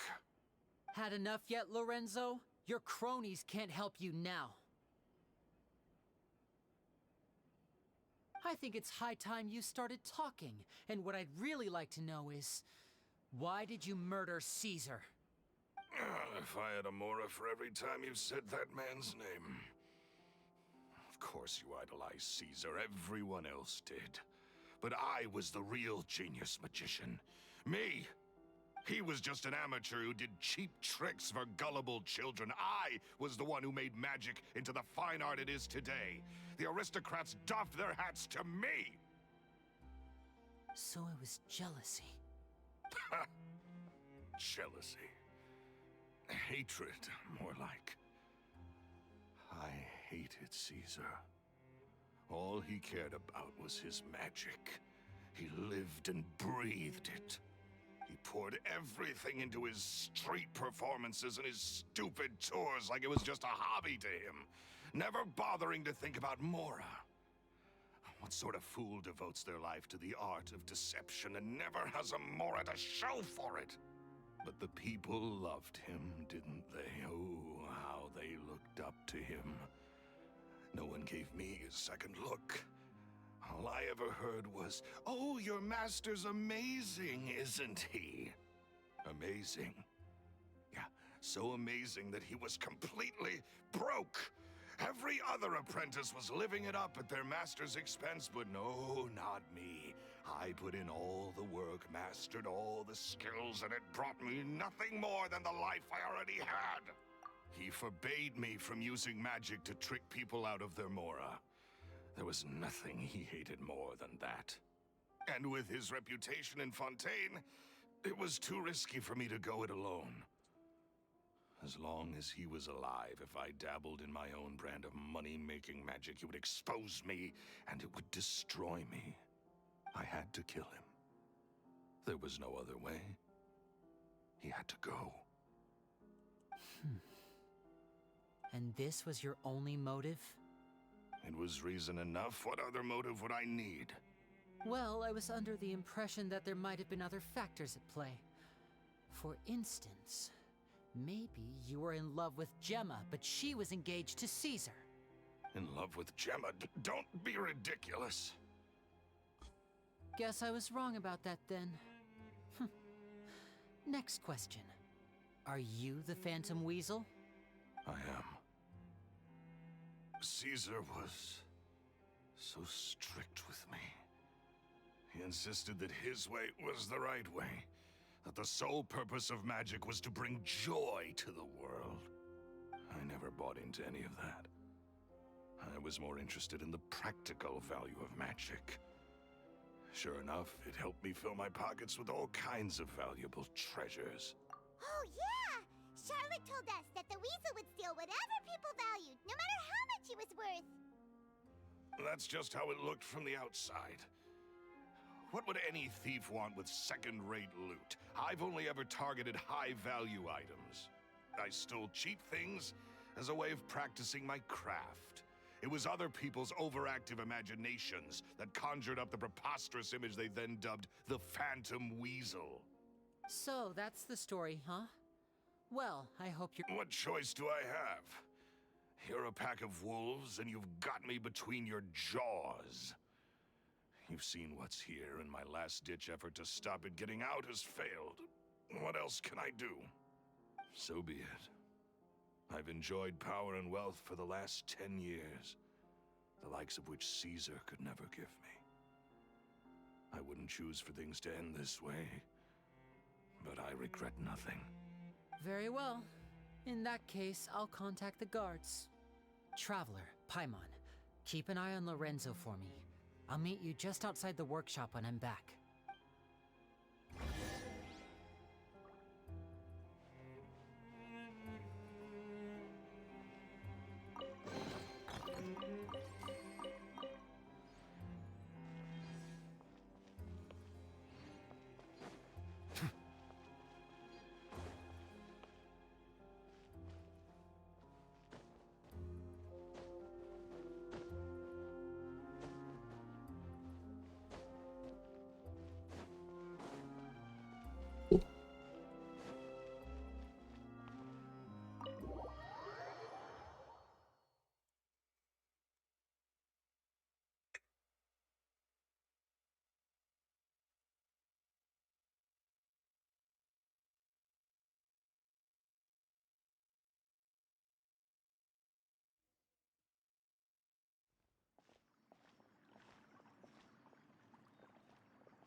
Lily has told me the whole story.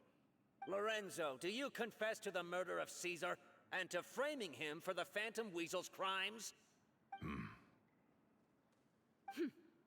Look who's finally developed a conscience. What kind of disciple murders their own master?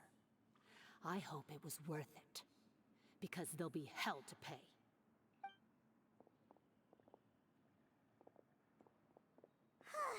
Looks like it's all over. What should we do next, Lenny? Should we start preparing for your show? Let me think. Let's rendezvous with Lynette and Gemma first. With Lorenzo in custody, Gemma will no longer have to fear for her safety. Good point. We should go tell Gemma the good news right away. It'll give her some peace of mind for sure.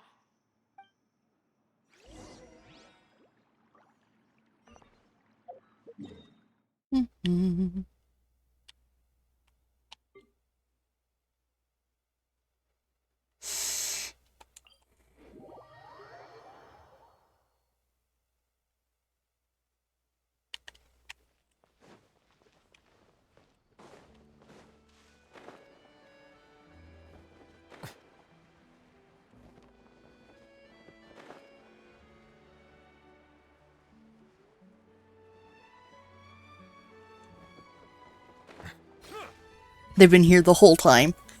Ah, you're back. You were so quick.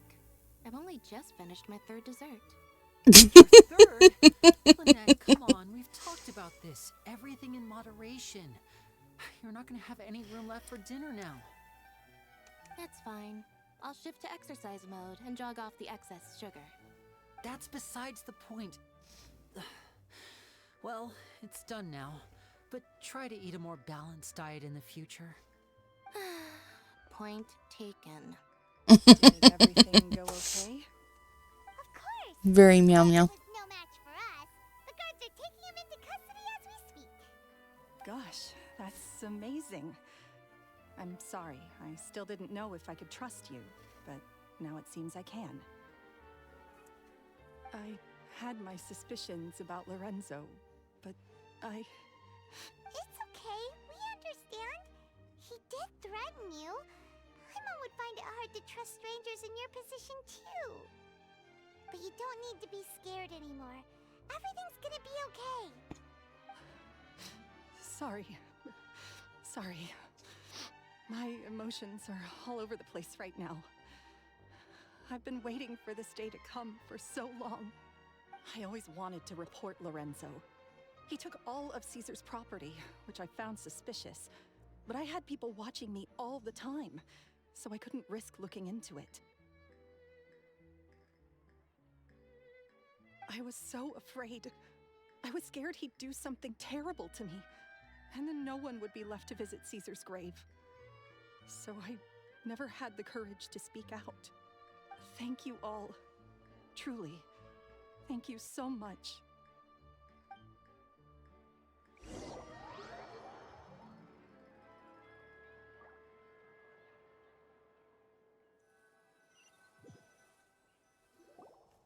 Thank you all for clearing Caesar's name. I never would have guessed that Lorenzo was the real Phantom Weasel. He never showed any signs that there were problems between him and Caesar in public. From the outside, it looked like they got along great. And to think that lowlife's been living life to the fullest all this time, while Caesar's name was getting dragged through the mud. It's a travesty. At least his soul can finally rest in peace now, thanks to your efforts.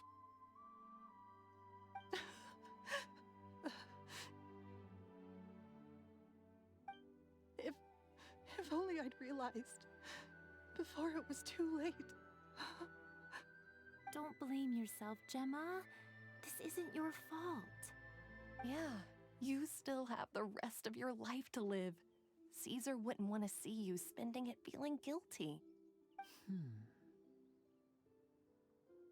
Cheer up, Gemma.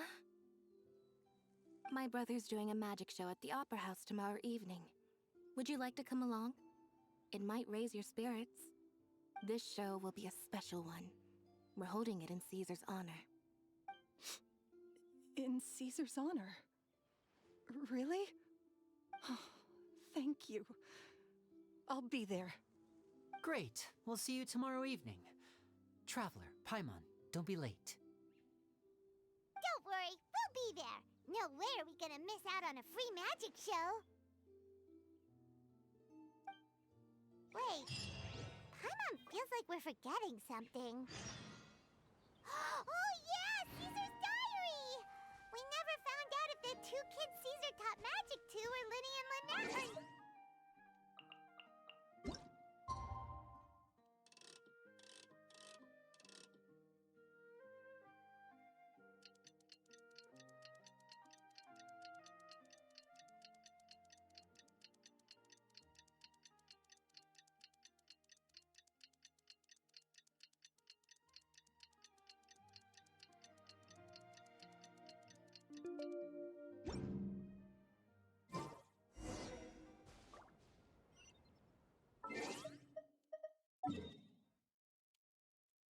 Gonna finish this mission, then probably call it for the night.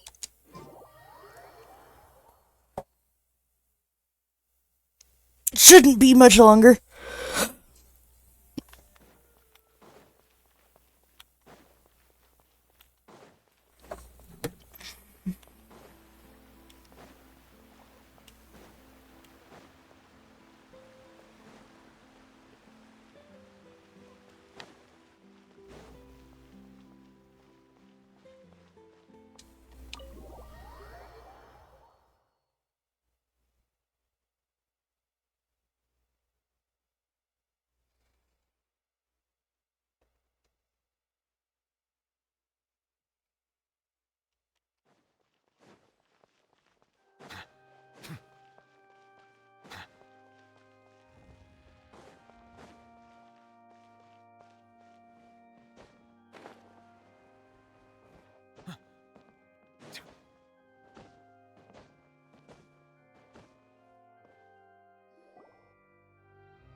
Paimon's excited to see another of Linny's magic shows!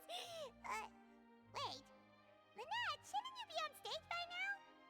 Not this time. My brother's going solo today. So, I'll be watching with you. Good evening, ladies and gentlemen. I hope everybody's ready because the show is about to begin. The great magician Linny has prepared a spectacular show for us all tonight, concluding with an all-new grand finale that no audience has ever seen before. Thank you all so much for coming. Now, prepare to join me on a journey through the mystical and miraculous.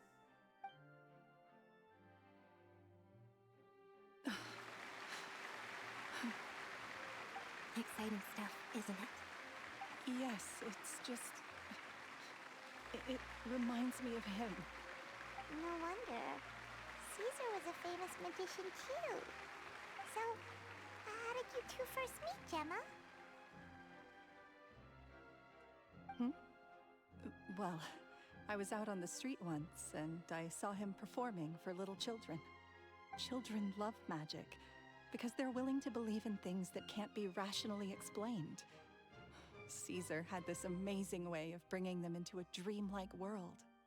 And somehow, I felt drawn to him too. So I went up and asked him to do a trick for me. Aw, that sounds so romantic. What trick did he do? It was with a flower.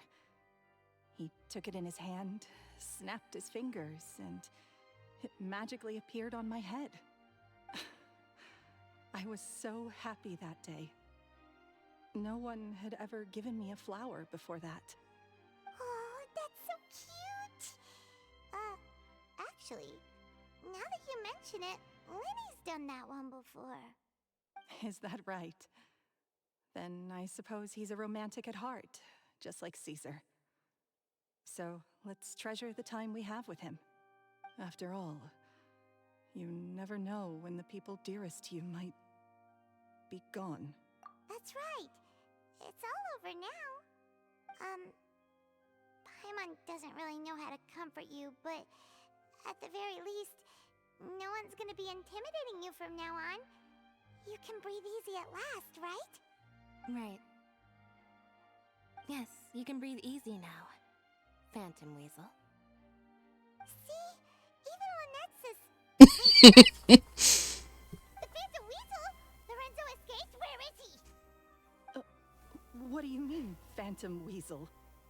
As Linny once said, a performer's job is to commit fully to their role and put on a flawless performance for their audience. But once the bag of tricks is empty and the curtain falls, it's time to end the show. The spotlight is no place for someone with no more cards up their sleeve. It's been 10 years, Gemma. Aren't you tired of the grieving widow act? I think it's time to put an end to it. What are you talking about? Paimon doesn't like this riddle. Traveler, Paimon doesn't like where this is going. That was a... Mom, please help me, I'm scared. The performance so far. There will now be a brief intermission, after which Linny will perform the most electrifying act of tonight's show, the one we've all been waiting for. The final performance will take place outside of the Opera House, so please make your way outside in a calm and orderly fashion. The Phantom Weasel never did like public places, did they? Don't worry, this place will be quiet soon. Let's talk somewhere else for now. Charlotte in the background.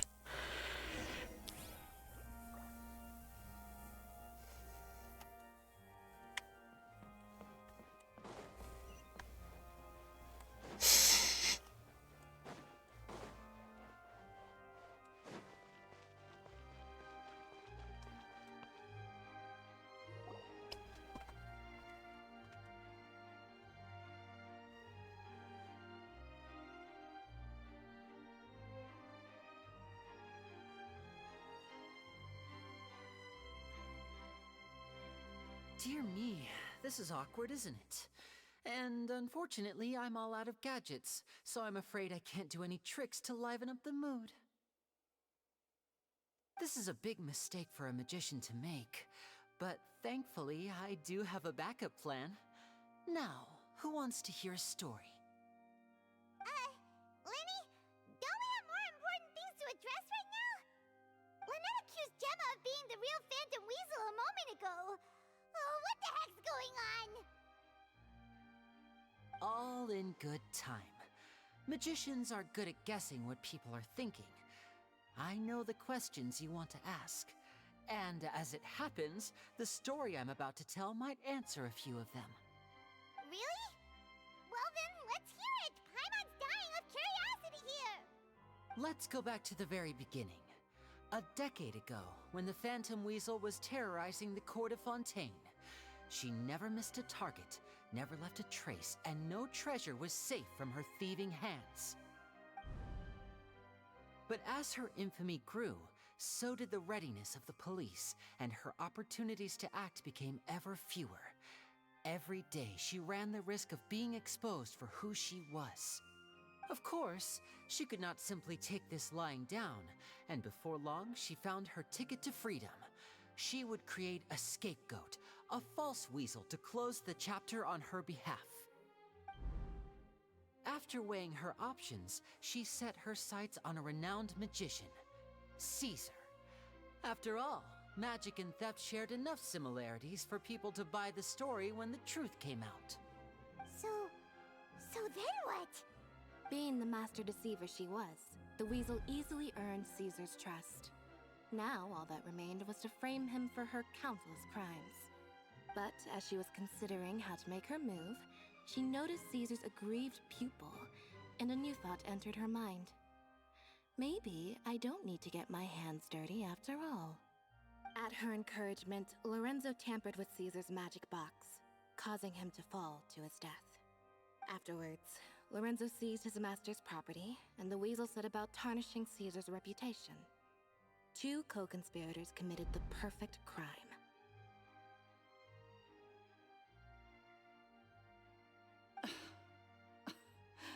I've got to hand it to you. You're both exceptional storytellers. It's enough to make even me wonder whether there was really another mastermind behind all this. But I just have one question. You seem to think that I am the villain in this tale. What's brought this on, Linny? Is it something that Lorenzo said? Don't worry, Lorenzo said nothing at all. But I never believed that he was the weasel, and in fact, my investigation only made me more certain of that. He was too forthcoming with his confession, as if there was something else he was trying to hide. How disappointing. So you'd sooner trust Lorenzo than me, even without a shred of evidence? A magician is an expert at playing the audience to get the result they want, and I have no doubt that you, Gemma, are equally talented in this regard.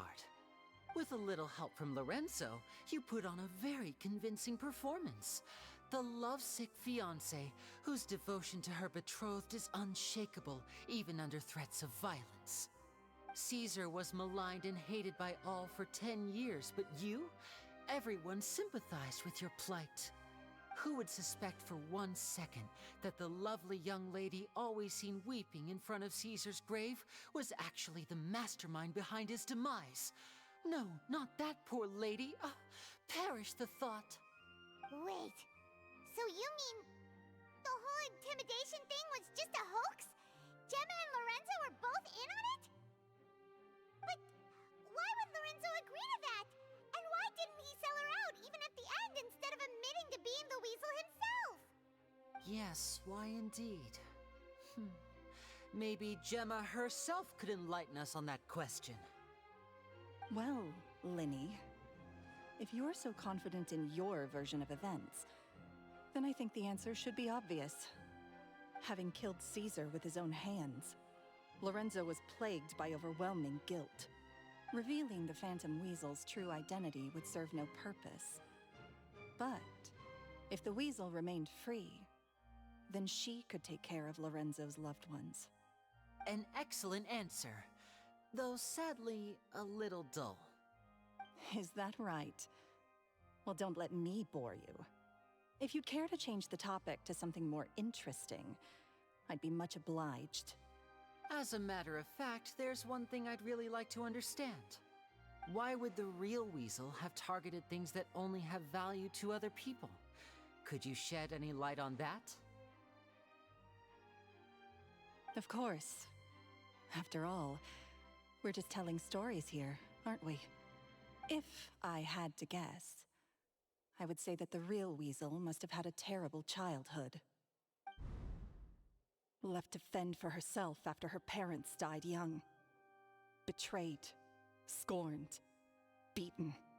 She'd scrounge waste paper from garbage bins to draw on, using twigs and dirt for lack of ink and pen. She'd sew ugly rag dolls from whatever scrap material she could get her hands on. This was her only source of happiness in life. But it was all she needed, and she was content. Until the world decided that even this was too good for her. Once again, she was betrayed. And this time, everything was taken from her. She felt like life was a miry pit that dragged her further down the more she struggled to escape. At that tender age, she should have been happy. Instead, she stood in the shadows and watched with envy as all good things in the world passed her by. This was a fate too cruel for anyone to bear. Her pain became a breeding ground for dark thoughts. Thoughts which festered and grew into a twisted solution to her troubles. I detest the happiness of others, in all its forms alike. I will rob them of everything they hold to be good and true, and it will fill the void in my soul. That's some pretty heavy stuff. Now it all makes sense. Does this story satisfy you, Linny? Yes, it is quite to my tastes. Thank you for helping to clear up my confusion. Huh. That's right. What drove you to write that letter, Gemma? What were you trying to achieve there? Because without that, none of this would have ever come to light. She didn't write the letter. After 10 long years, I'd hoped that the Phantom Weasel would be consigned to the history books by now. But it seems like someone still wasn't ready to let her finally be at peace. Linny. Or should I call you the Phantom Copycat now? You were the one who posted that letter outside the Opera House. But why? Very sharp, Phantom Weasel. Still as shrewd as ever. Well, no need for me to be coy about it. Our goal was to clear Caesar's name. The most straightforward way to change the public's impression of Caesar was to force the Weasel to show themselves. That's it? You had no other agenda? Of course we did. We made it quite clear in the letter, I believe. I shall take from you that which you hold most dear, just as you did to me 10 years ago. 10 years ago? You mean Caesar's death? You met him? Wait. Oh, I get it. You were those two obnoxious kids. It's been so long, and you're all grown up now. I didn't recognize you. He taught you magic back then, didn't he? For what, 10 days or something? And you went to all this trouble. Why? Because you feel like you still owe him something? We remember all our debts, however great or small. 10 years ago, Caesar's reputation was torn to shreds, and his legacy was thrown out. 10 years on, and no one cares what the truth is anymore. But we did not forget, and so we came to find you. And? What exactly did you take from me? I'm still standing, as you can see. Lorenzo has admitted to everything. I'm free. Free? Do you really think so? Caesar once told me that even though the world is filled with lies and falsehoods, we must find our own truth. I think that applies to you too. Truth can take many forms. Prized possessions with nostalgic value, fervent hopes and dreams, and irreplaceable people. Life took many things from you, and those wounds never healed. When they ached unbearably in the dead of night, stealing became your way of numbing the pain. What are you trying to say? I'm saying that for the last 10 years, you've been living a rather uneventful life. Perhaps that's because you found something other than a life of crime to fill the hole? Back to Lorenzo for a second. He murdered his own master, played along with your act, and took pains to make sure any suspicion would be directed towards him. But what did he have to gain from all that? He knew who you were and the things you'd done, and despite that, he was willing to give everything up for your sake. He's the reason that you haven't felt the compulsion to steal in all these years. You're more than just accomplices in murder. You're the only real friends each other has.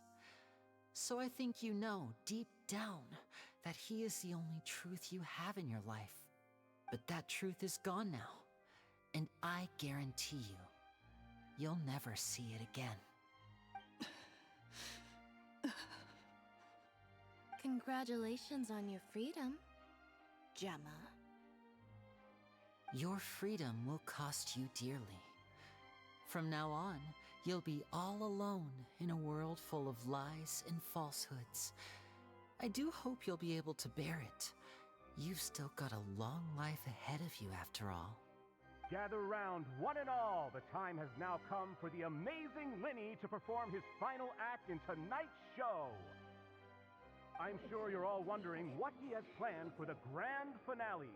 Well, wonder no more, for the answer is a death-defying high-altitude escape. A high-altitude escape? I'm sure you all remember the magician Caesar. This was the very trick that led to his fatal fall, after which he was dubbed the Phantom Weasel. But we have now learned that Caesar was wrongly accused, and that the real weasel has now confessed to their crimes. Guess that's my cue to leave. Whew. I've been practicing this one for ages now, but I'm still a little nervous. Traveler, Paimon, I hope you enjoy the rest of the show. There may be a lot of people watching tonight, but you alone are my true witnesses.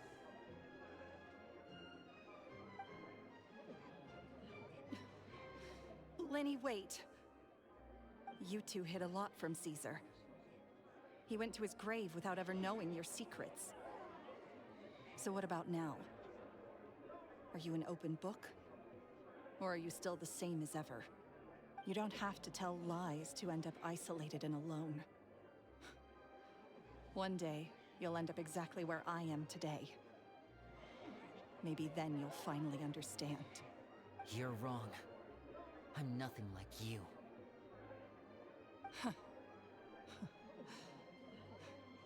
So, what are we, doing now? Like Lenny said, when you're ready, let's head outside and watch the show. But what about Gemma? She'll figure out what's best for her soon enough.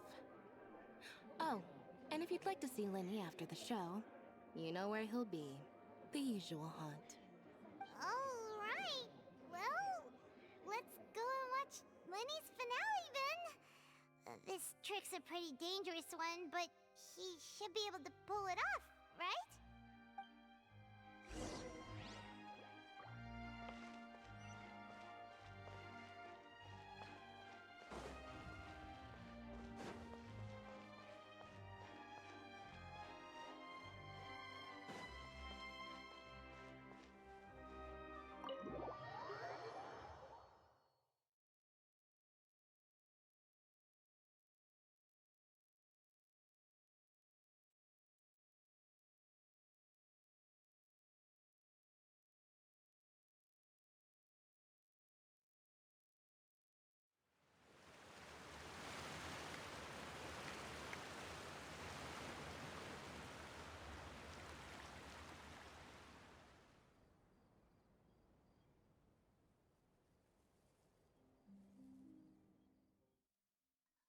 Magic should be mysterious, surprising, and defy logic.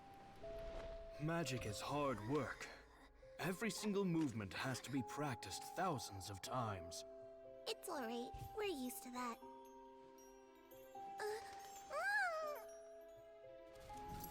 We're sorry. You've taught us so much, but we can't tell you the whole truth. It's okay. Do you still remember what I told you? This world is The full of babies, lies they're and so falsehoods. cute. I only hope that one day you can find your own truth. What about you? Have you found your truth? Magic is my truth. I want to perform a magic trick so great that people will always think of me when they talk about it. For a magician, what greater honor could there be? Look! Behold! Lenny is sealed inside the box. Will he manage to escape? 10 years ago, Caesar attempted this very trick, and it was at this precise moment that...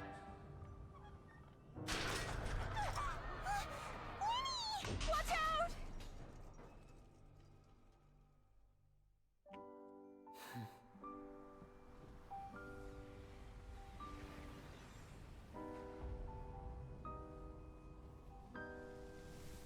Mysterious. Surprising. And logic-defying. Isn't that right? This honor belongs to you, Caesar.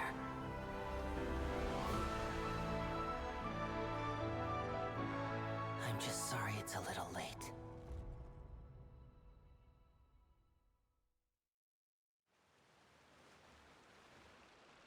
Did you see that?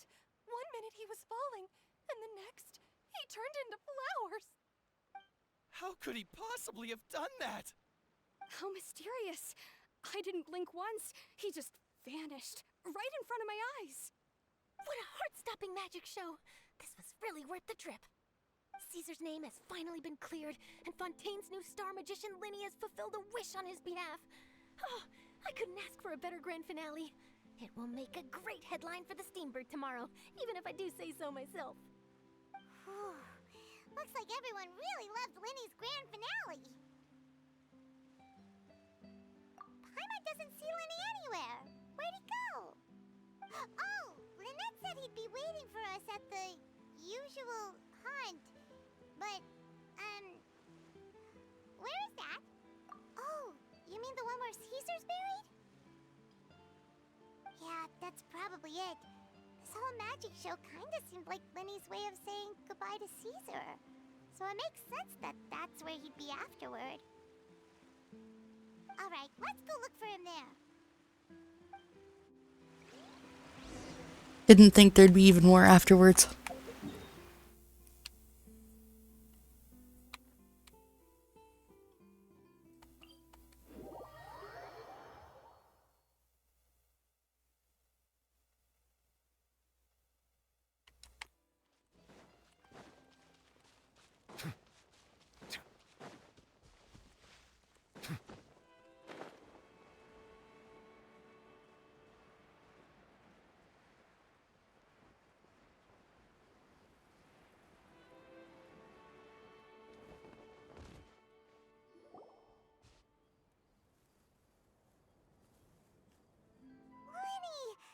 Are you alright?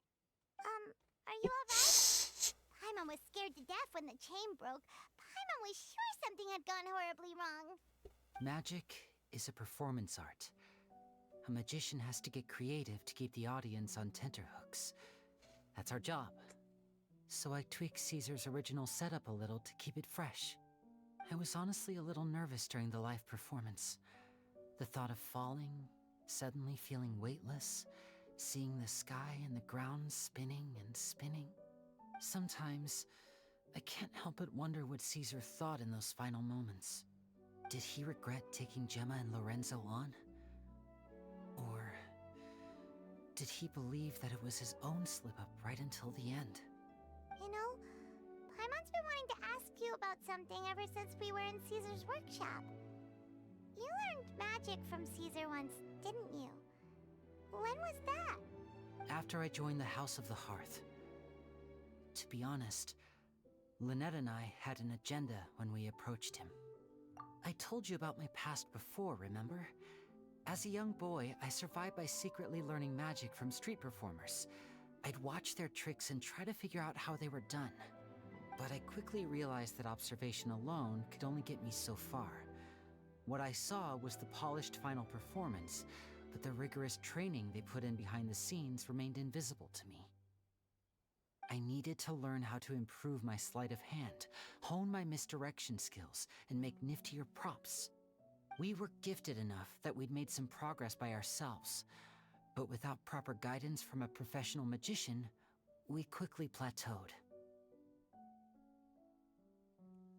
So that's why you sought Caesar out? Yes. We figured there was no harm in asking, but it took us by surprise that he was so willing to teach us. In all, we only spent 10 short days together, but he was very good to us. By contrast, we hid so many things from him. For instance, when he asked why I wanted to learn magic, I answered, "It's my passion." But in truth, there was already a lot more to the story by then. After being taken in by an aristocrat for our magic talent, then betrayed soon after, this was no longer about me doing what I loved. What amazed me was how the lie escaped my lips even as I was hesitating over whether to tell him the truth. Trust is a beautiful thing. Sadly, I'd forgotten how to trust by then. Linny. Still worried about the way I feel? You really are a gentle soul, aren't you? But don't worry, I'm used to it now. From the mansions of the elite to the House of the Hearth, lies and selfishness have followed me and Lynette everywhere we go. After Caesar went on tour, we became busy with our missions. The next we heard of him was that he'd fallen to his death. and was now declared to be the Phantom Weasel. That night, I remembered his smile. But as I lay there, I didn't know what to say to him. To keep secrets is to put up walls. The longer you keep them up, the less you let people in. Then, one day, you look around and realize your life is like an empty auditorium after a show, full of seats once occupied by all the people who left. But I guess that's the price we have to pay. You only realize how much someone really meant to you when you lose them completely. That's why I was so confident this would hurt Gemma. Because I felt it for myself. Yeah, cheer up, Lenny. We've had to say our fair share of goodbyes during our journey, too. But whatever happens, Paimon always believes in what tomorrow brings. Delicious food, fun toys, and the traveler by my side. Paimon just needs to focus on things like this, and all the unhappy stuff goes right out the window. You know, Traveler, doesn't that kind of make you Paimon's truth? Exactly. It's the same for me and Lynette. We are the truest thing each other has in the world, and nothing can replace that. Life has taken plenty from us, like it did from Gemma. But at least it left us with each other. That's what gave us the strength to get through the darkest days. That's why the darkness never consumed me, and why it never will. Maybe we live in the shadows too, but we remember every precious ray of light that shines through. Alright, time to lighten this conversation up a little. What did you think of the show tonight? Were you happy with it? It was amazing! Paimon just wishes we hadn't been so distracted with the Gemma situation. We spent most of our time in the Opera House just talking and pretty much missed the entire first half of the show. Lenny, could you do just one more trick for us? Whoa, that's a bit of a tall order, I'm afraid. The show's just finished, so my sleeves are decidedly card-free right now. Aw, come on! Surely you can think of something. The Lenny Paimon knows can do anything if he puts his mind to it. Oh, alright then. I'll give it a go, but only because it's you. Watch closely. I have a flower in my hand. You liar! There's nothing in your hand! We ain't going along with this! Huh? My goodness, you're right! But I could have sworn I brought one here with me. Okay, try this. Count down with me. 3, 2, 1. 3, 2, 1! Now, have another look around. Maybe the flowers appeared somewhere else. Really? Let's see. Wow, there it is! Oh, this is a different flower from the last time, right? This one's called, oh yeah, a rainbow rose. But more importantly, Paimon has to know how the trick is done. Please, Lenny, pretty please! Well, if you want to learn magic, you'll have to start by addressing me as teacher. Fine! Please, teacher, please! Since you asked so nicely, I'll share one little tip with you. Namely, the student of magic cannot solely rely on others being prepared to reveal their secrets. You have to observe, think, and find the answers for yourself. Is that it? Look at the time. We shouldn't linger here too long. Thanks again for coming to see my show. I bid you both good night. I look forward to seeing you again. Alright, fine. See ya! Shall we head back now, too? Oh, Paimon can't wait to read The Steambird tomorrow. Paimon bets Linny and Caesar will be plastered all over it. Let's head to the Steambird's offices tomorrow morning and see what we can find out.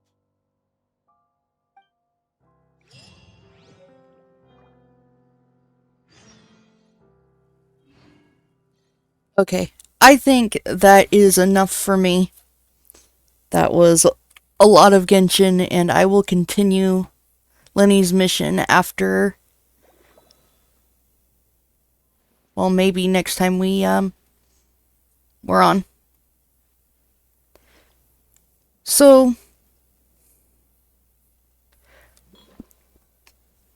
see you all later. And I should be streaming again on Thursday. See you.